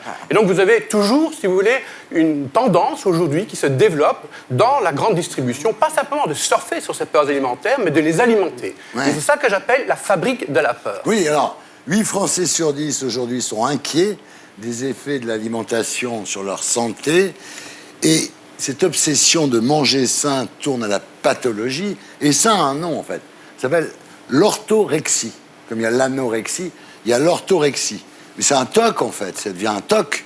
Alors, disons que quand c'est à ce stade-là, là, c'est vraiment gravissime. Ouais. On pense qu'il y a entre 1 et 3% de la population qui sont en train d'être touchés par cette maladie. Hein. C'est-à-dire que des gens, c'est qui passent au minimum 3 heures par jour à réfléchir à ce qu'ils doivent mettre dans leur assiette. Ouais. 3 heures par jour. C'est très français, à des tout gens ça. qui, finalement, ne peuvent plus être invités chez d'autres personnes, parce que s'ils sont invités chez d'autres personnes, ils ne savent plus ce qui est présenté dans l'assiette. Ouais. Donc, ils se mettent en marge de la société. Donc, et ça, ce sont les cas extrêmes. Mais entre ces cas extrêmes et la grande majorité de la population, les peurs alimentaires fonctionnent très très bien. Par exemple, le marché du bio a explosé, mais pas parce que les gens aiment l'agriculture biologique et ce que ça représente d'un point de vue, disons, politique, comme l'Amérique va le défendre, mais parce qu'ils ont simplement peur d'être empoisonnés, comme si le reste des agriculteurs faisaient du poison. Vous avez raison, l'orthorexie est exploitée par les lobbies, par les grands groupes alimentaires, pour faire acheter des produits plus chers, en fait, sous prétexte qu'ils sont bio ou sans ci, sans ça. Laurent? Non, mais les peurs alimentaires sont légitimes parce qu'il y a du poison à toutes les étapes et dans tous les produits qu'on mange. Il y a 20 pesticides dans une pomme. Ce que tu sais pas, mon cher Laurent, oui, c'est qu'il faudrait ingurgiter 25 millions de pommes pour avoir la même quantité de produits cancérigènes qu'en buvant un verre de vin rouge, même s'il est bio. C'est-à-dire que tu es... Voilà, t'es victime de la propagande. Et Gilles, fumer une cigarette, dis-lui. alors là, c'est 50 millions de pommes minimum, quoi. Ouais. Donc, non, il faut relativiser les risques. Il faut relativiser les risques. C'est que de temps en temps, effectivement, les pesticides, c'est pas bon pour la santé, hein, c'est clair. Mais les résidus de pesticides qu'il peut y avoir sur une pomme, mais il n'y a aucun danger. Ouais. C'est zéro danger pour le consommateur. Ouais. C'est clair et net. Il n'y a même pas de débat là-dessus. Mais ça tue pas les abeilles. On n'achète pas des produits bio pour sauver les abeilles. On achète du produit bio parce qu'on a peur pour sa santé. Oui, non, mais ils C'est nous font clair. peur, mais bien 80% sûr. des gens qui vous disent j'achète des produits bio, c'est parce que c'est meilleur pour leur santé. Mais Alors, c'est faux. Ce que vous dites, c'est qu'il y a un nouveau territoire d'image, en fait, qui est le naturel, le sans. Alors, sans gluten, sans colorant, sans sucre, sans pesticides, sans conservateurs, sans lactose, sans OGM. En fait, par exemple, le gluten. En France, il y a 1% des gens qui font une allergie au gluten. Et il y a 5 millions de connards qui bouffent sans gluten. C'est vrai. C'est aberrant. Mais ça, c'est une mode, ça. Attention, je ne dirais pas que ce sont des connards. Ce sont des gens, si vous voulez, pour qui ça fait même du bien. Ouais. Parce qu'ils se sentent mieux. Ouais. Donc c'est psychologique. Donc ça marche. Tant mieux pour eux. Moi, j'ai rien contre. Simplement, il faut savoir que c'est psychologique. C'est rien d'autre. Il y a une industrie du bien-être grandissante. Pour pouvoir vendre des produits qui vous désintoxiquent, il faut bien entendu que vous ayez avant intoxiqué. Ça sert à rien. Ouais. Donc toute la gamme de produits que vous avez achetés pour vous désintoxiquer, c'est parce qu'avant, on vous a convaincu que vous êtes intoxiqué. Ouais. Mais votre organisme, il vous désintoxique très bien. Il est fait pour. Ouais. Donc vous n'avez pas besoin de tout ça. Voilà. C'est du marketing. Et voilà. Alors, Aymeric Caron, vous, j'imagine que vous bouffez du sans gluten, sans colorant, sans machin et tout ça. Vous êtes victime des peurs alimentaires, finalement. Pas forcément. Moi, d'abord, mon rapport à la nourriture est différent. Il se base sur le rapport que j'ai à l'éthique et à notre manière de considérer le vivant, et notamment, évidemment, le vivant animal. D'autre part, c'est vrai que je fais très attention à la santé. Et je crois, en ce qui me concerne, que les pesticides ont un effet négatif pour la santé des gens. Il y a des études qui parlent de plusieurs centaines de milliers de victimes à cause des pesticides. Je pense qu'il y a des produits naturels qui, quand même, sont meilleurs à manger que des produits qui sont bourrés de produits chimiques, des sucres non transformés. Quand vous dites, par exemple, quand vous dites bourré de produits chimiques, ils ne sont pas bourrés de produits chimiques. Un pesticide, c'est un produit chimique. On ne fait pas des piqûres de produits chimiques dans les pommes. Dans la viande, oui. Non, mais vous voyez ce que je veux dire, c'est-à-dire, en fait, c'est sûr que ça ne fait pas du bien, les pesticides, mais il y a un moment où on se dit, putain, moi, je vais vous dire, quand je mange une pomme, maintenant, j'ai peur. J'ai peur.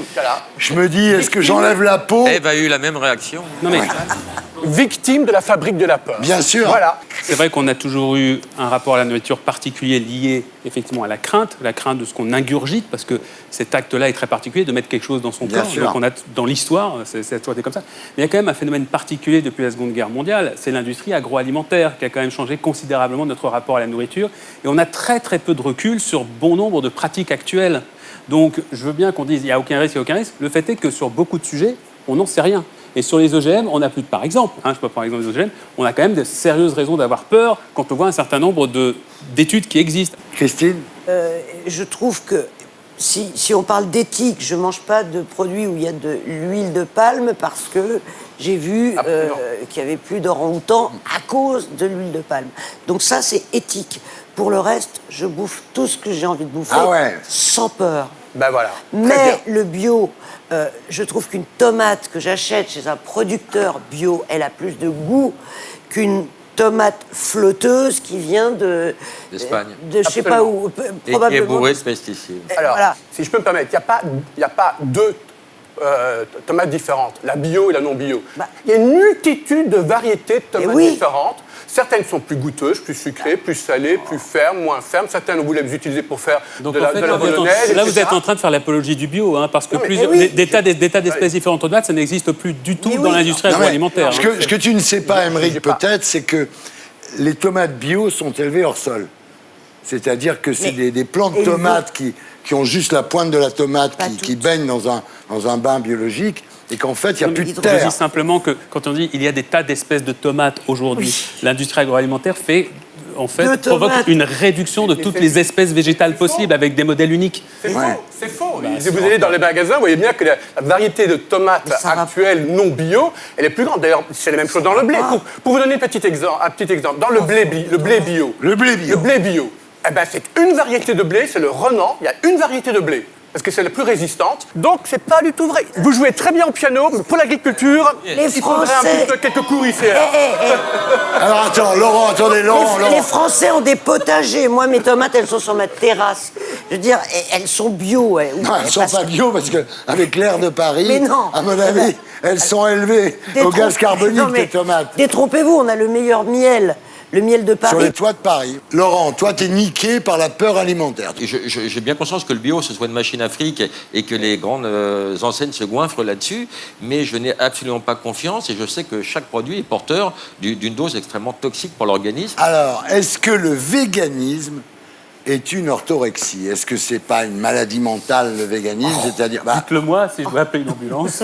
Moi, je dirais que non, parce que comme je disais tout à l'heure, je pense qu'il y a une éthique derrière, en tout cas dans certains cas, pour certaines personnes. Pour d'autres, ça peut être une orthorexie, mais bon, ça ne se porte pas sur un aliment, ça se porte sur un ensemble. Ça veut dire que c'est vraiment des gens qui regardent tout. Ceci dit, il y a des gens, effectivement, qui vont instrumentaliser. Vous imaginez bien que les marchands de soja et de steak de soja, ils sont bien contents qu'il y a des gens qui... Bien entendu. Alors, justement... Émeric Caron, pour convertir les gens au véganisme, dit « la viande tue ». La viande tue deux fois. Elle tue l'animal et elle vous tue vous.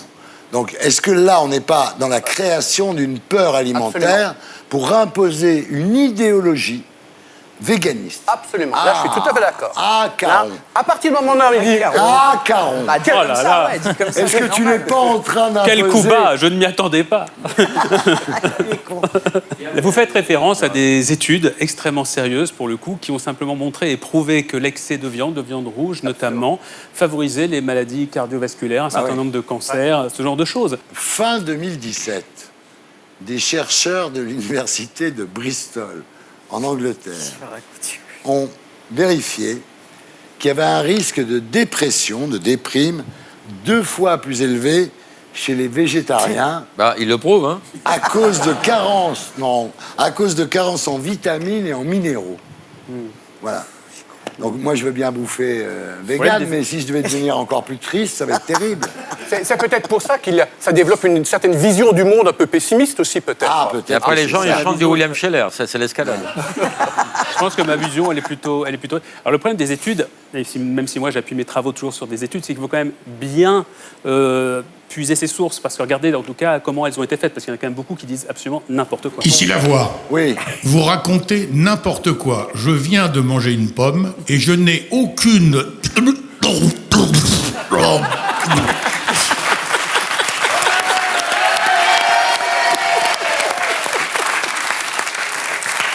Gilles Rivière-Bechtel, merci d'avoir été avec nous. Voilà, c'était la PR de la SNT. On se retrouve après la pub. À tout de suite.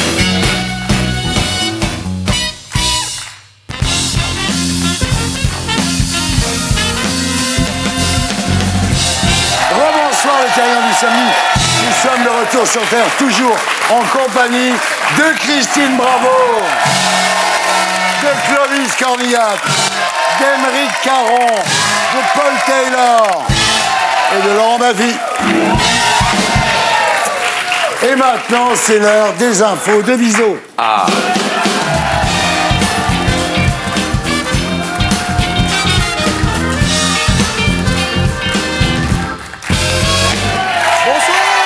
Bonsoir à tous, bonsoir Thierry, et on va attaquer directement par la politique française. Emmanuel Macron était une fois de plus en visite à l'étranger cette semaine. Il s'est rendu en Corse. L'occasion de mettre en lumière l'île de beauté avec notamment ce sondage. 74% des Français sont opposés à l'indépendance de la Corse.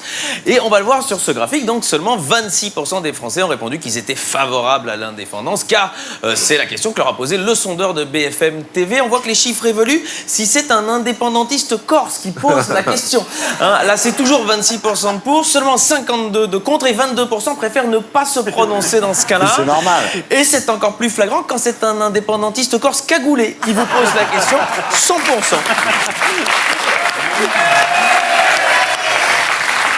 Tant que j'y suis, d'autres chiffres, parce que je crois que la Corse intéresse quand même beaucoup les Français, le peuple corse. Alors notamment sur le sentiment d'identité en Corse, sur l'île, 12% des Corses se sentent avant tout européens, 15% se sentent avant tout français, oui, il y en a, 35% se sentent avant tout corse et 45% se sentent avant tout fatigués. Ça, c'est important de le dire.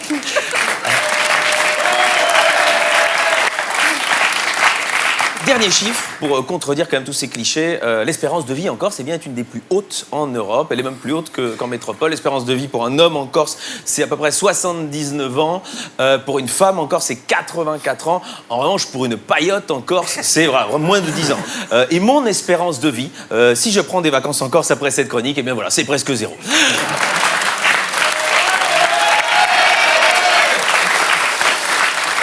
Revenons sur le continent. Recherché par la police, le fichier S était en fait un voisin de Gérard Collomb. Et ouais, ça, la grosse info, c'est que Gérard Collomb, apparemment, il n'était pas à la fête des voisins l'année dernière, hein, sinon il l'aurait repéré. Oui, mais ça peut arriver à tout le monde. Parfois, on cherche ses clés et puis on se rend compte qu'elle est dans sa poche. Et du coup, je me dis, peut-être l'avion de la Malaysian Airlines, est-ce qu'ils ont pensé à regarder sur la piste de l'aéroport de Kuala Lumpur? Le chien de bagnole. Chercher ses clés, elles étaient dans sa poche. J'ai cherché dans ma poche droite et elles étaient dans ma poche gauche comme un con. Voilà. Je les ai retrouvées à la fin du film. Et voilà. Société. France, au 1er mars, voilà, le paquet de cigarettes augmentera de 1 euro. Bam! Alors la bonne nouvelle, hein, pour les fumeurs, rassurez-vous, le prix de la chimio, lui, reste inchangé. En tout cas, le jour où Intermarché va faire une promotion de moins 70% sur les cartouches de Marlboro, ça va être une hécatombe. International. Le président brésilien forcé de prouver qu'il est vivant pour toucher sa retraite. C'est couillon, la caisse de retraite de Michel Temer a exigé qu'il se présente en personne dans ses bureaux pour prouver qu'il était encore en vie. On rigole, mais heureusement qu'on ne demande pas la même chose en Algérie. Hein, Abdelaziz Bouteflika n'est pas prêt de toucher un dinar. International toujours, avec une fusillade en Italie, et on a découvert que Mein Kampf était chez l'auteur de cette fusillade raciste. Alors, bon, mais c'est vrai que quand on voit comment Christine Angot s'énerve après avoir lu un mauvais livre, heureusement qu'elle n'est pas inscrite dans un club de tir.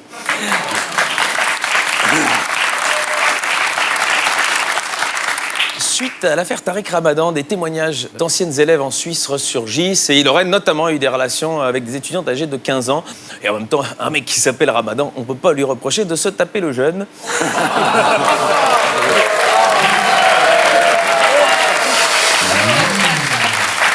Petit jeu de mots de qualité. Et passons au pape. Le pape François s'élève contre les fake news, non aux fake news. Alors évidemment, est-ce que c'est pas un peu se tirer une balle dans le pied? Je vais vous montrer, parce que les gens ne voient pas toujours la différence entre une news et une fake news. Alors on va faire un petit jeu. Alors par exemple ceci, une jeune vierge tombe enceinte de Dieu, bon, fake news.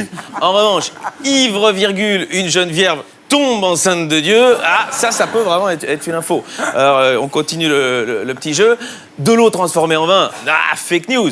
Le Beaujolais nouveau est arrivé. Ah, ça, c'est une vraie info, évidemment. Et la dernière, un jeune homme marche sur l'eau. Fake news. Triste fin pour le petit Grégory. Voilà, ça, c'est une vraie info. Ça se joue à pas grand-chose. People. Danny Boone se domicilie chez moi, en Belgique. Il vient habiter chez nous à Uccle. Bah dites donc, il prépare une suite pour son film Rien à déclarer, qui devrait visiblement s'appeler Pas envie de déclarer. Et People, toujours Babacar, regrette de ne pas avoir été invité aux funérailles de France Gall. Et c'est vrai que moi, j'ai entendu, il y a pas mal de gens aux funérailles de France Gall qui disaient « Babacar, où es-tu »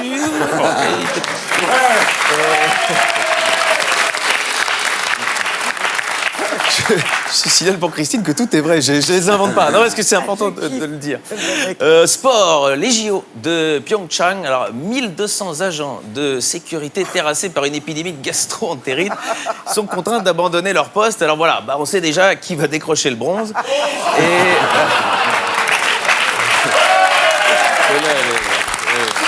Elle est belle. Elle est nickel. Bon appétit à tous. Allez, les brèves. Belgique, elle tente de tuer sa grand-mère en l'empoisonnant avec des crêpes pour pouvoir toucher l'héritage. Et ouais, mais c'est complètement idiot. Hein. Si elle avait utilisé un peu de lait Lactalis, elle y serait peut-être arrivée tranquille. Kazakhstan, elle coupe le pénis de son mari parce qu'il a complimenté une autre femme. Ouais, mais non, attention, elle l'avait prévenue. Elle lui a dit, si tu la regardes, la prochaine fois, tu vas pouvoir te la mettre derrière l'oreille. Et ben maintenant, il y arrive. Et aux États-Unis, une jeune femme retrouve son père biologique et fait un enfant avec lui. Je crois, il donne plutôt envie, le nouveau scénario de Woody Allen. Et...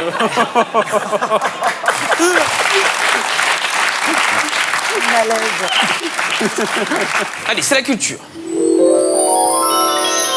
Ah Thierry, vous aimez ça quand je vous fais visiter une exposition. On va à Nice, au MAMAC, qui nous invite à découvrir la rétrospective de la sculpteure canadienne Lise Magor. C'est jusqu'au 30 mai, alors on la reconnaît assez facilement. C'est la fille cachée de Jean-Pierre Coff et d'Eva Joly. C'est une artiste plasticienne, installationniste. Alors ça donne l'impression qu'elle travaille beaucoup, mais en réalité, c'est quand même un peu une grosse feignasse. On va voir sa première œuvre. Je veux dire, elle a même pas pensé à déballer les cartons. Alors, alors, depuis plus de 40 ans, Lise Magor, elle interroge notre quotidien, notre folie de l'achat compulsif et l'accumulation des objets, notamment les vêtements. On va voir ici. Voilà, c'est une sorte de compression d'habits. Lise Magor, c'est un peu la César, mais du H&M. Et puis, ça doit faire très plaisir aux enfants sri-lankais de se dire, tiens, on a participé, nous aussi, à une œuvre d'art. Et d'un autre côté, si on retourne, regardez, si on retourne l'œuvre, eh bien, on voit qu'elle a dissimulé derrière des vêtements une cartouche de cigarette, et on se dit que ça ressemble quand même beaucoup au contenu d'une valise de quelqu'un qui aurait fait un go fast à Andorre. Et dans la même lignée, voilà, ça c'est une de ses œuvres, ce sont les moufles de Johnny Hallyday. Quand ce ne sont pas des cigarettes, eh bien, il y a aussi ça, voilà, une œuvre qui pourrait peut-être vous plaire, Christine. Et parfois, ce sont des montages plus rigolos. Alors comme ici, on voit, c'est François Bayrou qui essaye de rattraper sa carrière politique. Et on le reconnaît, c'est aux oreilles qu'on le reconnaît. Autre œuvre assez étrange, âme sensible s'abstenir, on reconnaît, voilà, ça c'est la tub de Donald Trump.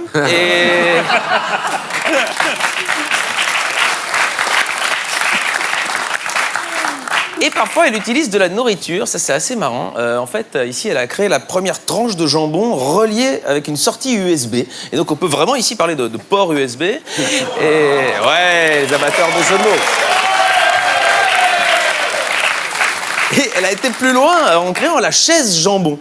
Vous voyez comment c'est. Alors ça, la police française a déjà commandé une dizaine de ces chaises pour les interrogatoires de djihadistes. Tu les mets là-dessus, les mecs ils te balancent.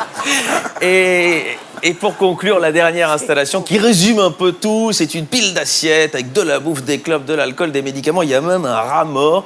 Une œuvre que j'imagine, elle a sobrement intitulée Panne de lave-vaisselle chez Michel Houellebecq. Allez donc au MAMAC pour voir Lise Magor, parce que l'art, c'est comme la politique, c'est pas parce qu'on n'y comprend rien qu'on peut pas en parler. Et voilà, bravo. C'était Alex Vizorek. On retrouve ici la semaine prochaine sur scène à Paris et en tournée dans toute la France. Bravo. Et on passe maintenant à notre qui est au top de la semaine.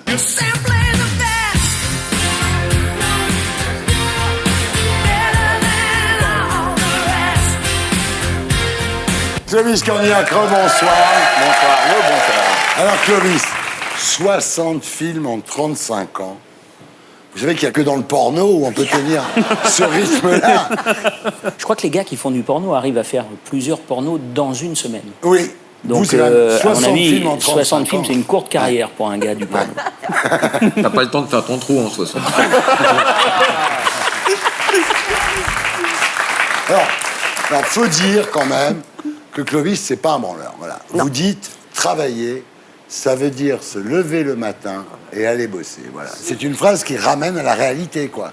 Parce que c'est celle-là, Bah en oui, vrai, ouais. bah oui. Parce que vos parents, Myriam Boyer et Roger Cornillac, étaient dans le métier. Elle, comédienne, lui, metteur en scène. Et vous les avez vus en baver. Et vous avez su très tôt que ce métier, on ne le faisait pas pour la gloire et l'argent, on le faisait parce qu'on y croyait. En bavé, c'est simplement parce que ils ont toujours travaillé. Maintenant, c'était pas des vedettes, c'était pas des... Voilà. Donc j'avais une notion, une conscience du métier, de me dire, voilà, tu fais un choix, t'es pas blindé de pognon, t'es pas de ça, mais t'as la foi dans quelque chose. Ouais. Ton métier, c'est acteur. Ouais. Et c'est vrai, vous voyez votre mère avec des gens, ils passaient des soirées avec elle en disant t'es formidable, Myriam, on t'adore et tout.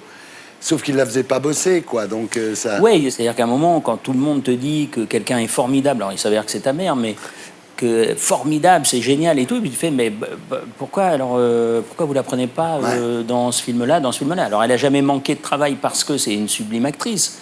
Mais il n'empêche que je trouve qu'il y a une forme d'injustice que j'ai Vous découvert êtes très tôt. élevé quoi. là-dedans à 14 ans. Vous quittez le domicile maternel, vous installez dans une chambre de bonne, et à 15 ans, vous tournez votre premier film hors la loi. 15 ans et demi, ouais. Ouais, c'était chouette, c'était une super aventure, parce que j'étais venu pour faire une panouille, et puis à l'arrivée, à un moment, on me dit, tu vas avoir le premier rôle, donc c'était dément, c'était dément. Et là, très rapidement, vous travaillez avec des grands metteurs en scène de théâtre, hein. Vous travaillez avec Peter Brook, vous travaillez avec Alain Françon. Ouais. Quand je fais le premier film, Hors la loi, comme c'était un film très cher pour l'époque, et qui a fait un four, le cinéma m'a jeté, mais alors... Ah ouais, mais c'était radical. Et j'ai eu surtout de la chance, parce que dès que je perdais quelque chose s'offrait à moi. Voilà. Donc c'était super chouette, de la chance. Vous êtes, Clovis, ce qu'on appelle un enfant de la balle. Un enfant de la balle, ça fait ses mal et ça se trimballe. J'adore. Eddie Constantine. J'adore. Alors voilà, un enfant de la balle, Clovis Cornillac. De 2008 à 2013, vous êtes dans tous les films. Hein. Vous faites 5 films par an. C'était soit vous, soit Cadmerade. C'était pas compliqué. Vous êtes les deux Monsieur Tout-le-Monde du cinéma français à l'époque. Ouais, probablement, ouais. Je veux dire, à un moment, ils ont pensé au César à créer une catégorie meilleur film avec Clovis Cornillac, quoi. Tellement vous aviez de films. Et puis un jour, vous décidez de ne plus faire qu'un film par an. C'est après avoir vu Astérix aux Jeux Olympiques, non? Non, j'étais très déçu, effectivement, du film. J'ai adoré le faire, en revanche. Mais pourquoi, à un moment, vous décidez de ne plus faire qu'un film par an? Alors, en fait, j'ai plutôt décidé à un moment d'arrêter de tourner, c'est-à-dire d'arrêter de jouer. J'avais besoin de stopper un truc qui était le film en plus. Et comme ça faisait un petit moment que ça me travaillait, et que j'avais une histoire à raconter, je me suis dit, au moins, essaye de fabriquer un film. Oui, ça va alors, te changer, justement. ça va te faire du bien. Oui, en 2010, à l'époque, vous étiez un acteur populaire, vous déclarez « Je sais que je ne suis pas un réalisateur ». Et pourtant, ensuite, vous réalisez un peu beaucoup aveuglément, c'était plutôt bien foutu, et 4 épisodes de la série Chef pour France 2, dont vous étiez un des acteurs. Et ce soir, vous êtes ici comme acteur, mais aussi comme réalisateur, parce que vous avez continué dans cette idée de réaliser des films. Maintenant, ça vous plaît beaucoup. Et le film que vous avez réalisé, c'est Belle et Sébastien 3, le dernier chapitre, qui sort le 14 février, et c'est très bien réalisé. C'est-à-dire que d'un seul coup, je ne sais pas pourquoi, vous découvrez réalisateur. Au moment d'un peu beaucoup aveuglément, j'ai cru que j'allais vivre une expérience, que voilà, j'allais mourir moins bête. Et je me suis dit, qu'est-ce qui va se passer? Qu'est-ce qui va rester de ce truc-là? Et en fait, je suis tombé amoureux de ce métier-là. Mais j'aime tout dedans, tout, du début jusqu'à la fin. Il n'y a qu'un truc que je n'aime pas, c'est le montage financier qui est le truc. C'est pas votre problème, c'est le problème du producteur, ça, quand même. Non, tu souhaites quand même, tu vois, quand tu essayes de monter ton film, tu pars au combat. Donc, Le producteur de Belle et Sébastien, c'est Clément Misrez, donc le mari d'Alessandra Sublet. C'est lui qui est venu vous chercher, d'ailleurs. Rassurez-moi, c'est pas Alexandra Sublet qui a écrit les dialogues. Ah non. Donc vous êtes non seulement réalisateur, mais aussi acteur. Parce que dans ce film, vous jouez. Vous faites un méchant très réussi. Vous faites vraiment peur. Je crois que les gosses vont vous détester. Vous parlez de l'ogre des contes de Perrault. C'est vrai qu'un méchant, il faut qu'il soit méchant. L'ambition, l'idée de faire ce film, c'est de faire un film d'aventure qui puisse réunir un peu tout le monde. Moi, j'ai 3 gamins. Combien de fois je me suis tapé des films avec eux où je me dis, putain, qu'est-ce que c'est ennuyeux pour nous, quoi. Et j'avais besoin que les héros soient confrontés à une image du mal. Et mais d'ailleurs, vous êtes vraiment rasé la tête ou c'est une perruque de chauve? Non, je me rasais pour pas perdre de temps. Parce que, ouais. Et le fait que tu sois un enculé dans la vie, ça t'a aidé à jouer? Oui, ça m'a aidé. Et ça m'a aidé même plus d'une fois. Eh oui, non. On regarde à quoi ça ressemble. Sébastien, on avait dit pas dans la chambre. Hein. Je sais pas du tout comment ils sont arrivés ici. Il est où l'autre? Sébastien, qu'est-ce que tu fais? Tu vas être en retard à l'école.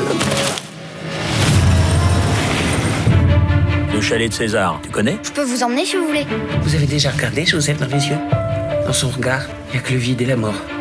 Mais ça fait plus de 4 ans que je la cherche partout, ma chienne. Ah, qu'est-ce qui me prouve qu'elle est à vous? Cette chienne est à moi. Les chiens, ils sont à personne. Ils suivent ceux qu'ils aiment. Faudrait qu'on parle des chiots aussi.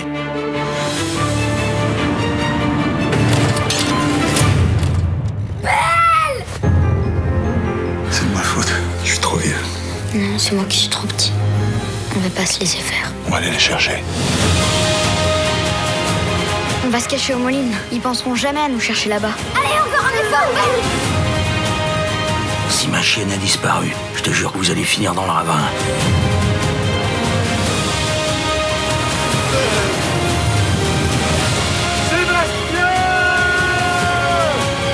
Je vous promets de les protéger. Profite bien de tes petits, va.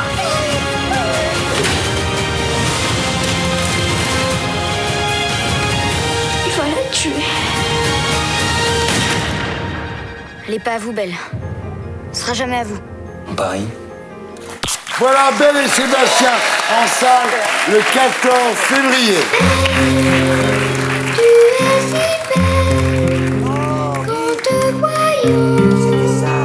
Je t'ai aimé. Pas la chanson. Que j'aime tant. C'est la chanson de Belle et Sébastien Oh, ça à nous l'époque, rappelle. bah oui. Alors, Clovis, vous n'avez pas peur de la malédiction des 3? Parce que les Bronzés 3, Taxi 3, Camping 3, Le Parrain 3... Je crois que je suis assez naïf. Les 3 mousquetaires ont bien marché.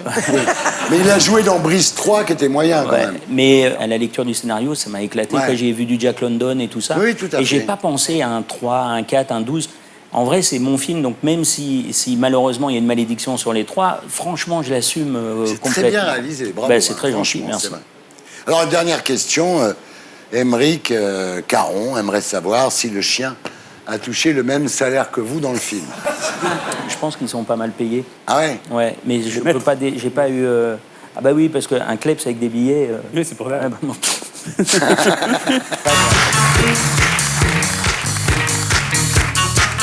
Voilà, c'était la BD de la SNT. On se retrouve sur Terre après la pub avec Christine Bravo et notre terrienne du samedi soir, Nana Mouskouri. À tout de suite.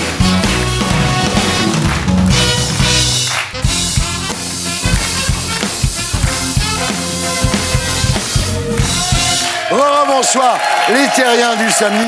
Nous sommes de retour sur Terre, toujours en compagnie de Christine Bravo, de Clovis Cornillac, d'Émeric Caron, de Paul Taylor et de Laurent Baffy.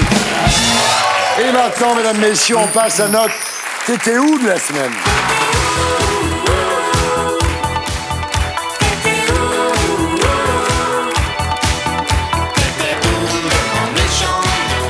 Christine Bravo, bonsoir. Alors c'est génial de s'appeler Bravo. parce que toute votre vie, vous avez cru qu'on vous félicitait pour votre travail. Quand on vous disait « Christine, bravo », pensiez que vous avez fait un truc bien. Vous êtes quand même la seule animatrice à avoir réussi à tenir 30 ans à la télévision. De moins en moins. Sans coucher. On m'a pas beaucoup proposé. Alors, ça fait 30 ans que les téléspectateurs vous voient vous marrer à la télévision. Voilà, vous marrez. C'est parce que vous êtes vraiment entouré de gens qui sont drôles tout le temps ou parce que vous prenez beaucoup de drogue? Je me marre parce que je me marre, parce que la vie me fait rire. À l'époque de Froufrou, on me reprochait de trop rire. Oui. Comment dans cette société où quand même les gens sont pas forcément tous en bonne santé et ont pas forcément tous beaucoup d'argent, comment peut-on reprocher à quelqu'un de rire? De rire. Alors, dans les gimmicks qui ont fait votre légende, Christine, il y a effectivement le rire, avec les yeux plissés comme ça, ce qui fait que les gens ne savent pas la couleur de vos yeux. En fait, ça y est, là, on voit mieux. Vert. Et puis, il y a aussi le doigt. Le doigt. Ah, le doigt. C'est un peu comme ça, d'ailleurs. On regarde. L'image de la semaine. Bien oui, Maurice, c'est un petit cadeau et en même temps une expérience. Voici des images étonnantes. En collant ses fesses contre son poste télé pendant l'émission de Christine Bravo, on peut arriver à se faire mettre facile une bonne vingtaine de doigts dans le cul. J'en connais une qui aurait besoin d'un petit encouragement un petit peu chaleureux. Est-ce que vous pouvez faire quelque chose pour Christine Bravo? C'est assez difficile de rester digne après ça.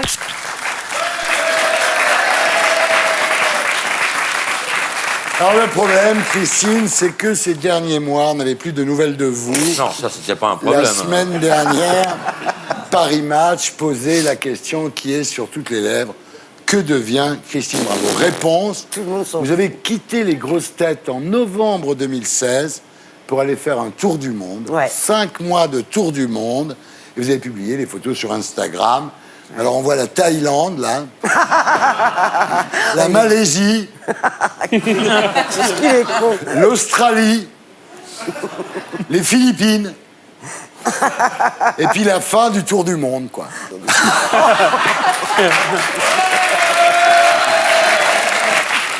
Alors, en gros, vous êtes parti pourquoi? Vous étiez fâché avec Laurent Ruquier, c'est ça? Non, pas du tout. Je suis partie parce que j'en avais marre d'être à Paris, en France. C'était le mois de novembre. Il faisait froid, il faisait gris. Ça revient souvent, hein, cette histoire d'hiver. Vous êtes parti avec Clara. Ouais. Et là, je lui ai dit, c'est tu sais génial. quoi, on s'en va. Là, vous êtes revenu. Eh oui. Et là, c'est le drame. Et là, c'est le... Non, ça tombe très bien parce que C8 vous consacre une soirée hommage. Ah oui, C8, c'est la chaîne où on fait des soirées hommage aux gens vivants. Ce qui est quand même une drôle d'idée. Une soirée hommage pour Christine Bravo.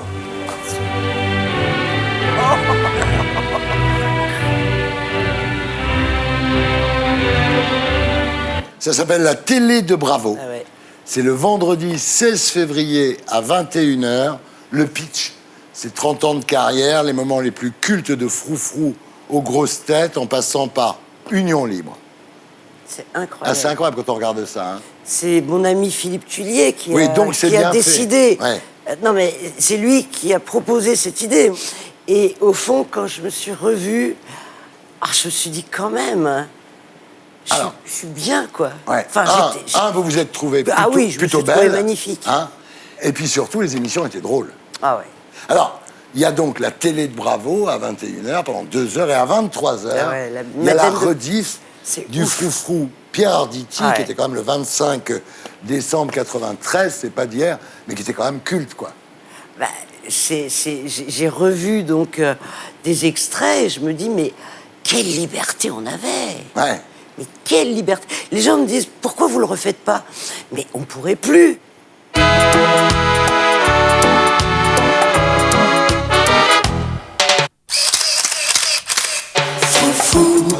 Froufrou, par son jupon la femme. Froufrou, froufrou, de l'homme trouble l'âme.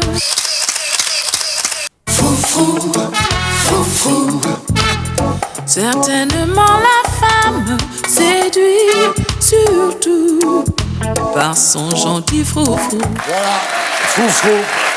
C'était toute une époque.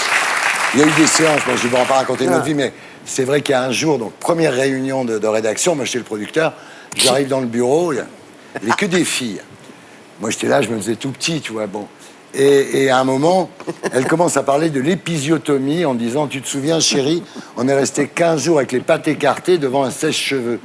Et moi j'avoue que je ne savais pas ce que c'était l'épisiotomie. Mais tout le monde sait ce que c'est. Vous savez Maintenant, pourquoi. oui. Pour moi, c'était un autre monde. Alors, vous dites en parlant des chroniqueurs, de vos chroniqueuses, que vous aviez un niveau d'exigence absolu, Ah ben, et c'est vrai qu'elles étaient très bonnes, contrairement, dites-vous, aux pseudo-chroniqueurs d'aujourd'hui. Vous pensez qu'aujourd'hui, c'est... On allait les chercher dans la presse écrite, beaucoup. Ouais. Et c'est-à-dire qu'il n'y avait pas une seule personne sur ce plateau qui n'était pas spécialisée dans un domaine, mais reconnue dans un domaine. Ouais. Et des filles qui écrivaient formidablement Alors, bien. dans Froufrou, il y avait l'instit, c'était vous, la grosse, la vieille, la bourgeoise, la sérieuse, la jolie. Moi, je voulais mettre la maîtresse SM, mais personne n'a accepté. On s'entendait vraiment bien. Pas toutes, pas toutes. Toutes. Non. Toutes. Non, tu me disais à l'époque, elle, je peux pas la saquer. Toutes. Tu veux que je te dise un nom? Ouais. Dubois, tu me disais, je peux pas. Ah ouais, ça c'est vrai.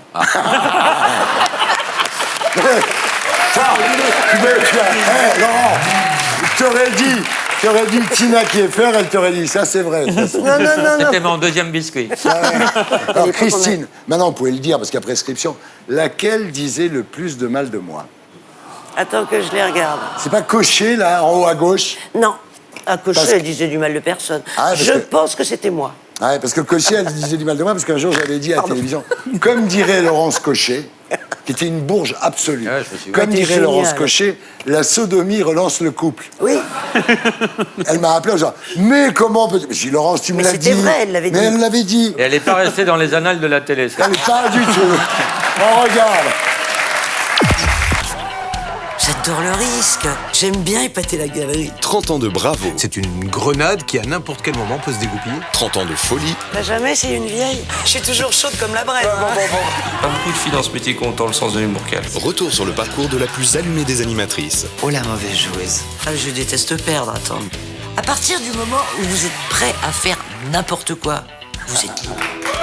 C'est vrai. J'adore ces images d'archives où on vous voit rigoler en secouant vos cheveux. Il y a aussi d'autres images d'archives où on vous voit rigoler en secouant vos cheveux. Bon, alors, Christine, dans le dossier de presse de la télé de Bravo, il y a écrit « La plus incontrôlable des animatrices ». Est-ce que c'est vrai? Oui, vous avez une personnalité, c'est pour ça qu'on vous Ah bah aime. oui. Voilà. Et il y a un moment que je ne connaissais pas, qu'on a retrouvé en préparant cette émission, où là, quand même... Quoi? Ah là, c'est quelque chose. On C'est regarde. que ce connerie encore. Pendant que les étoiles chantaient, eh ben nous, on avait un petit dessin de Wolinski. Je te crois pas. Je te crois pas. C'est pas possible, ça. Ils ont pas pu faire un truc pareil. On n'a même pas dit que l'émission continuait. Après Soir 3. Eh non, mais là, il faut faire un scandale à l'antenne. Hein. Non, mais je veux dire, il faut hurler sur un coup comme ça. Non, alors là, je le prends très mal. Hein. Tu as annoncé que tu étais 1h30 sur l'antenne. Donc Soir 3 est en train de téléphoner partout au BP en disant que... Écoute, j'étais dans les temps. On était en avance. Tu as annoncé 1h30. Donc c'est pas Christine, laisse. Moi, je suis scandalisée. Scandalisée. Voilà, alors là, il y a le mec, on sent l'apparatchik du service public. Donc il arrive, et le mec, il dit Christine, Christine, comme ça, et toi, t'es là, t'en as rien à foutre, t'es en direct et tu les niques. D'abord, je savais pas. Parfait.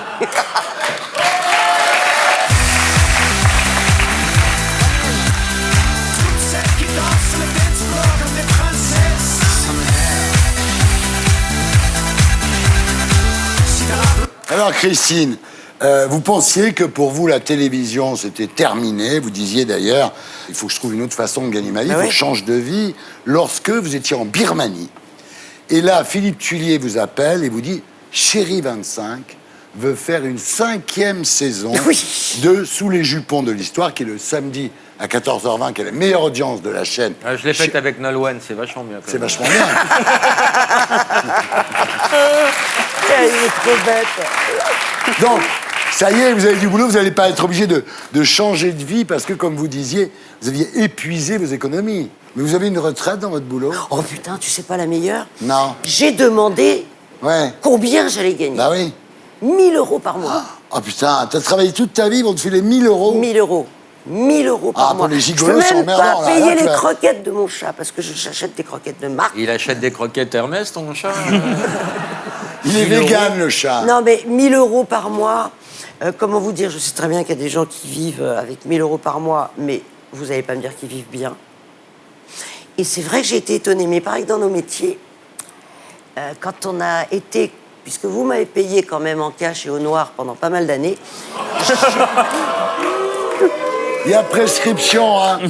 C'est en 92, 93, donc... Un petit contrôle s'impose quand même. Alors, Christine, vous avez déclaré, moi, je suis célibataire, je ne veux pas d'homme à domicile et je ne couche que le premier soir. Oui. Est-ce que bah vous, oui, bah oui. est-ce que Ça vous pourra pas envisagez de vivre avec un homme, voire de vous remarier dans l'avenir? Parce que, non? D'abord, j'ai oublié ce que c'était. L'amour. Ouais, je sais, c'est terrible. Non, C'est je vrai. déconne. Non, mais attends, Putain, on y a cru. Mais je t'assure, on était Alors, émus. Pour moi, c'était crédible. Ah ouais. J'étais dedans, enfin, je plaisante. c'est pas mieux.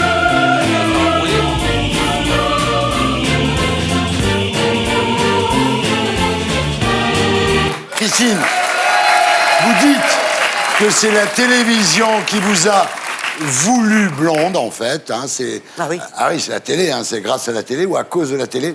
Vous ne serez pas étonné qu'on fasse une interview blonde.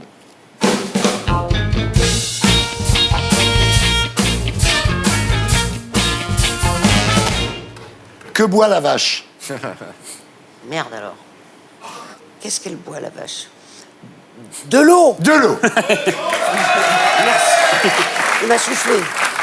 Combien de couples d'animaux environ Moïse a-t-il emmené sur son arche? Combien de couples d'animaux? Deux. C'est pas Moïse. 2 couples seulement. Bah, 2 coupes de chaque. Ah oui, de chaque. D'accord. Moïse. Moïse. Ah merde. C'est Noé. Bon, ça va. Mais en fait, c'est ce que je l'ai dit. Non, non, tu le suceras après, fini. là.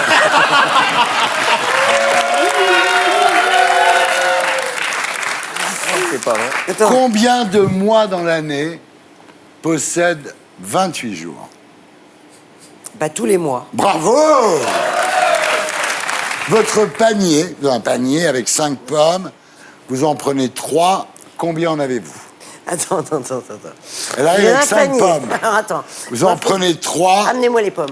combien en avez-vous? J'ai un panier avec 5 pommes. Ouais. Vous en prenez 3, combien en avez-vous? Bah, j'en ai 5 si j'en prends 3. Non, vous en avez 3. J'ai rien compris. Alors attention là. Un avion s'écrase à la frontière franco-autrichienne. Oh la vache, putain. De quel côté doit-on enterrer les morts? Non, attends. Un avion s'écrase à la frontière franco-autrichienne. De quel côté? Il s'écrase, l'avion s'écrase sur la frontière. Sur la frontière. Ouais, de quel côté doit-on enterrer les morts? Ils sont pas enterrés tout seuls quand ils s'écrasent. Non. Il faut les enterrer d'un côté ou de l'autre. Non, parce que quand Il s'est l'avion écrasé s'écrase... sur la frontière franco-autrichienne. Qu'est-ce qu'on fait? Franco-autrichienne. Oui. Il n'y a pas de frontière. Bravo! Oh là là!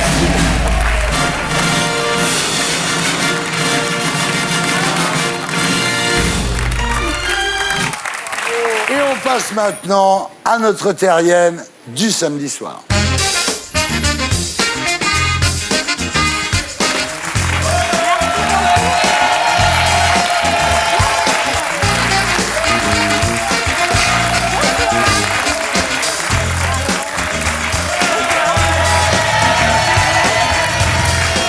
Je voulais vous dire de m'aider de monter.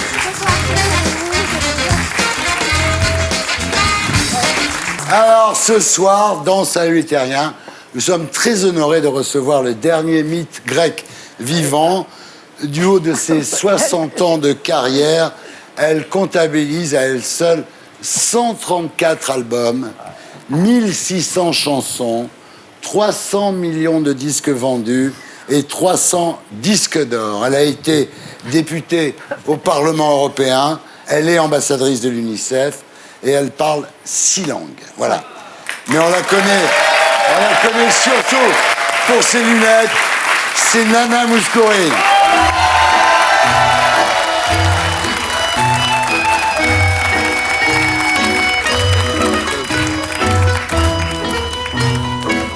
Alors, Yona Mouskouri. Oui. Vous êtes né le 13 octobre 1934 à Lacanais, en Crète. Voilà. Votre père, Constantinos, était projectionniste Ouais. dans un cinéma et votre mère, Aliki, était ouvreuse.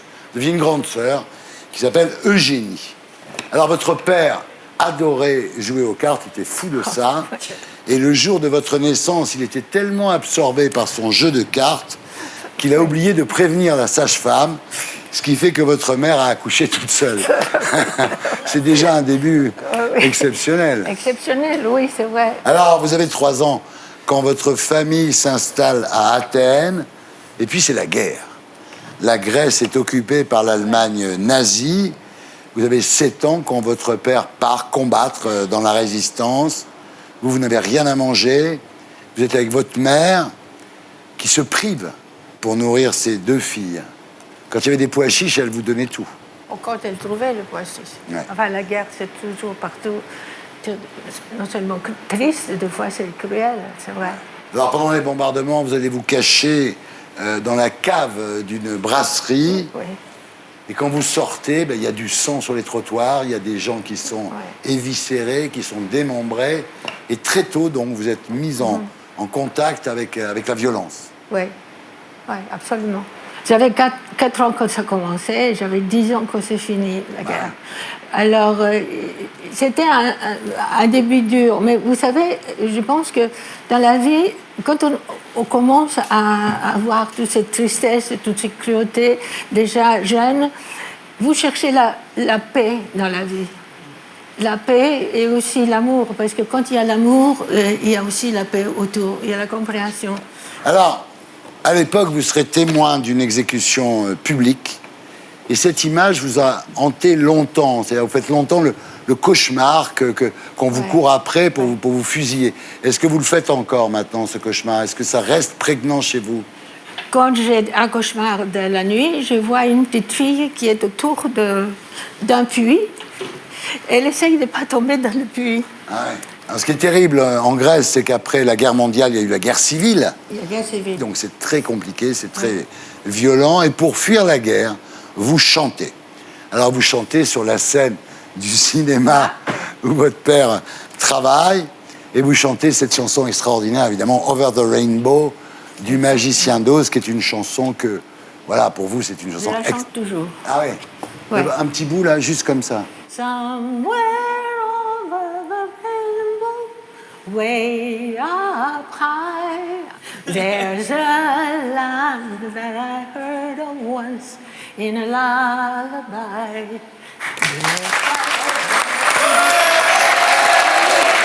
Vous n'allez pas me faire pleurer, mais non.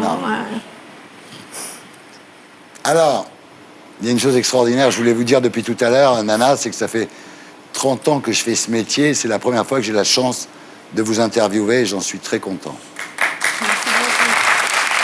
Alors là, vos parents vous inscrivent au conservatoire, vous apprenez le piano, mais vous vous révélez une excellente vocaliste parce que vous avez une dissymétrie dans les cordes vocales. Vous avez une anomalie physique, en fait, qui fait que vous pouvez atteindre des notes très élevées. Voilà. Oui, mais il faut travailler pour les apprendre, les notes. Alors, quand vos parents n'ont plus assez d'argent pour payer le conservatoire à leurs 2 filles, votre sœur Eugénie s'arrête. Ouais. Elle dit, et pourtant elle chantait bien. Hein. Très très bien, elle chantait mieux que moi. Ouais. Moi j'avais une petite voix Elle chantait enrouée bien. au début. Oui. Elle s'arrête pour laisser l'argent pour que je puisse continuer moi.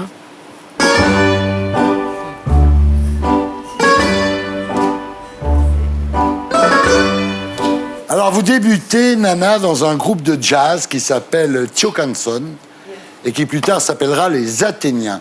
Alors vous chantez à l'époque dans des restaurants, dans des bars à Athènes, vous passez à la radio, mais le problème c'est que le fait justement de chanter dans des bars, dans des restaurants et de passer à la radio vous interdit de passer l'examen de fin d'année du conservatoire, on vous l'interdit, ce qui fait que vos rêves d'opéra s'écroule. Voilà. C'est ce qui vous a condamné à la chanson, en fait.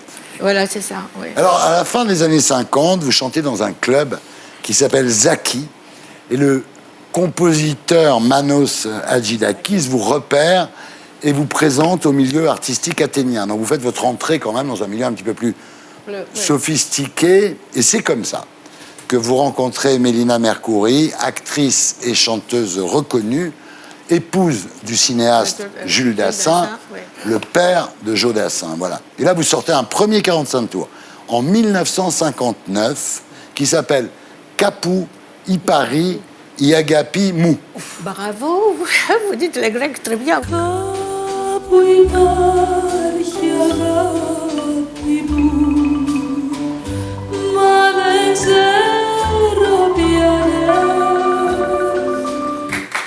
Ici la voix. Oui. Faites attention Thierry, hein, Johanna a 60 ans de carrière. Là, vous n'êtes même pas à la moitié. En 1960, vous contribuez à l'écriture des Enfants du Pirée pour Mélina Mercouri. La chanson deviendra la chanson du film Jamais le dimanche. Gros succès. Et puis après une victoire dans un radio-crochet, vous devenez une vedette dans toute la Grèce. Alors là, vous quittez votre groupe, les Athéniens, pour évoluer toute seule. Et vous allez chanter devant des gens comme Aristote Onassis, mais aussi John Fitzgerald Kennedy, Juan Carlos, le roi d'Espagne. Juan Carlos, oui, le roi de Grèce à l'époque, oui. En 1960, vous vous installez à Paris. Oui, invité par M. Hazan, et j'insiste à le dire. M. Hazan qui dirigeait les disques Philips. Philips, exactement. Voilà. Donc vous installez à Paris, on regarde.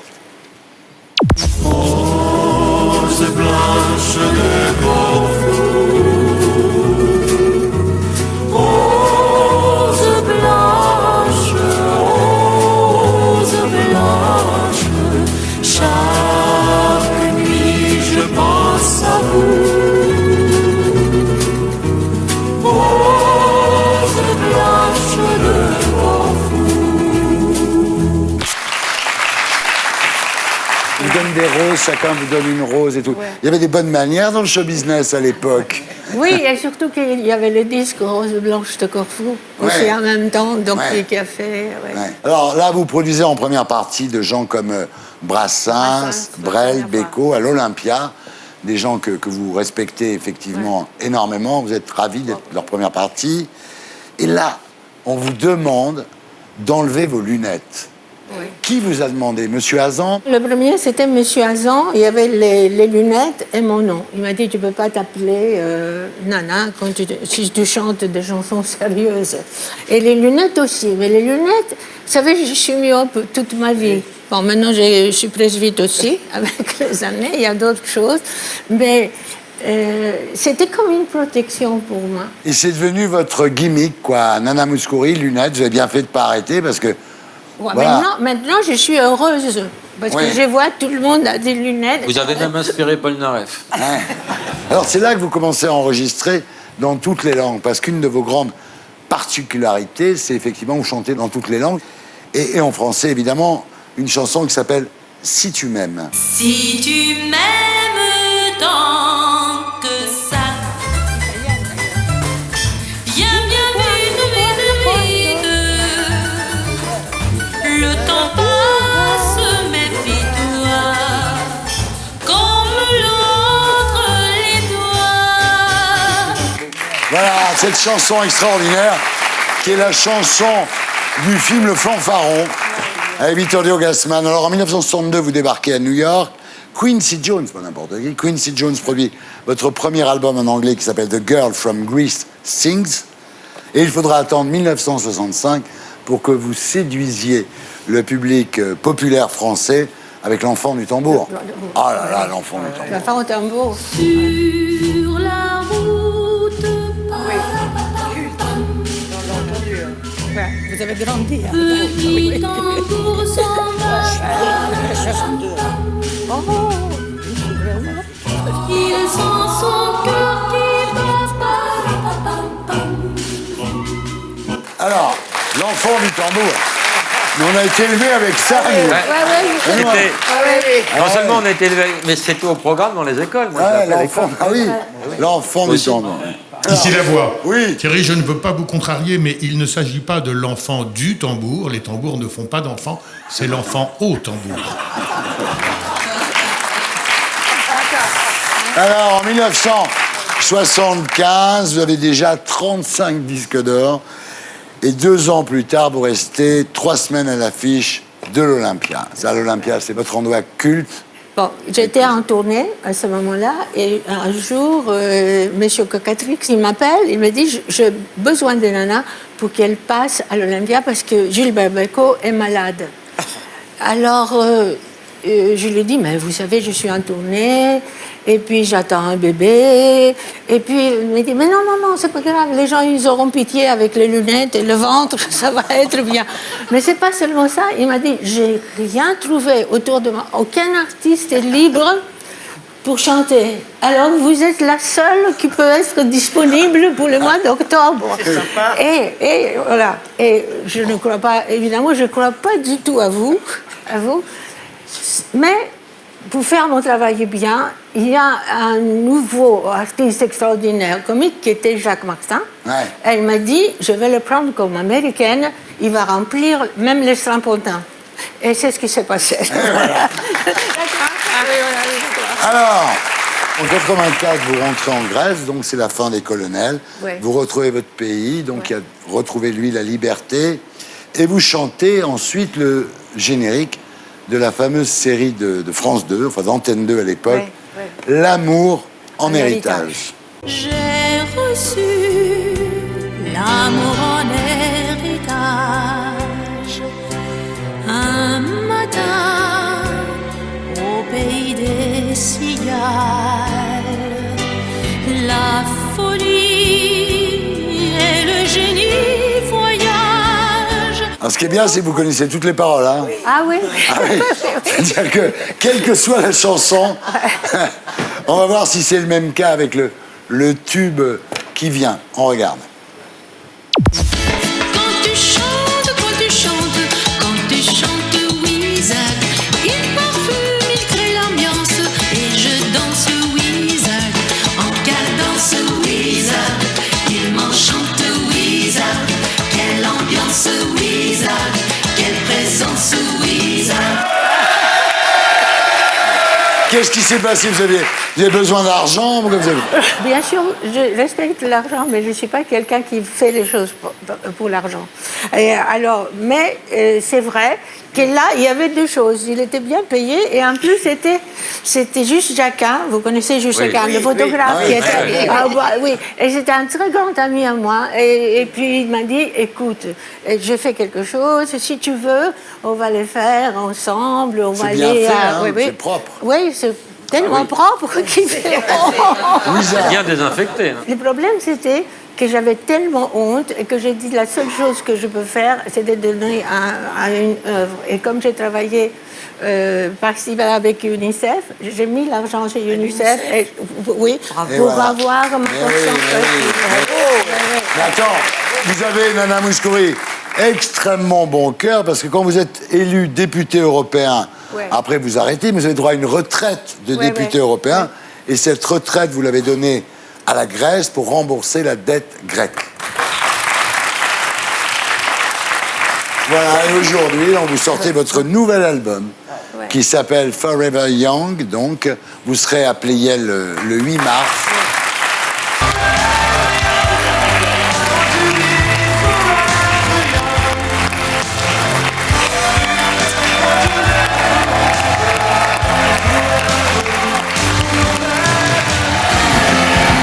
C'était Salut les Terriens, votre talk du samedi soir avec Christine, Clovis, Aymeric, Paul, Nana, Laurent. Merci à tous ceux qui m'ont aidé à faire cette émission. À demain.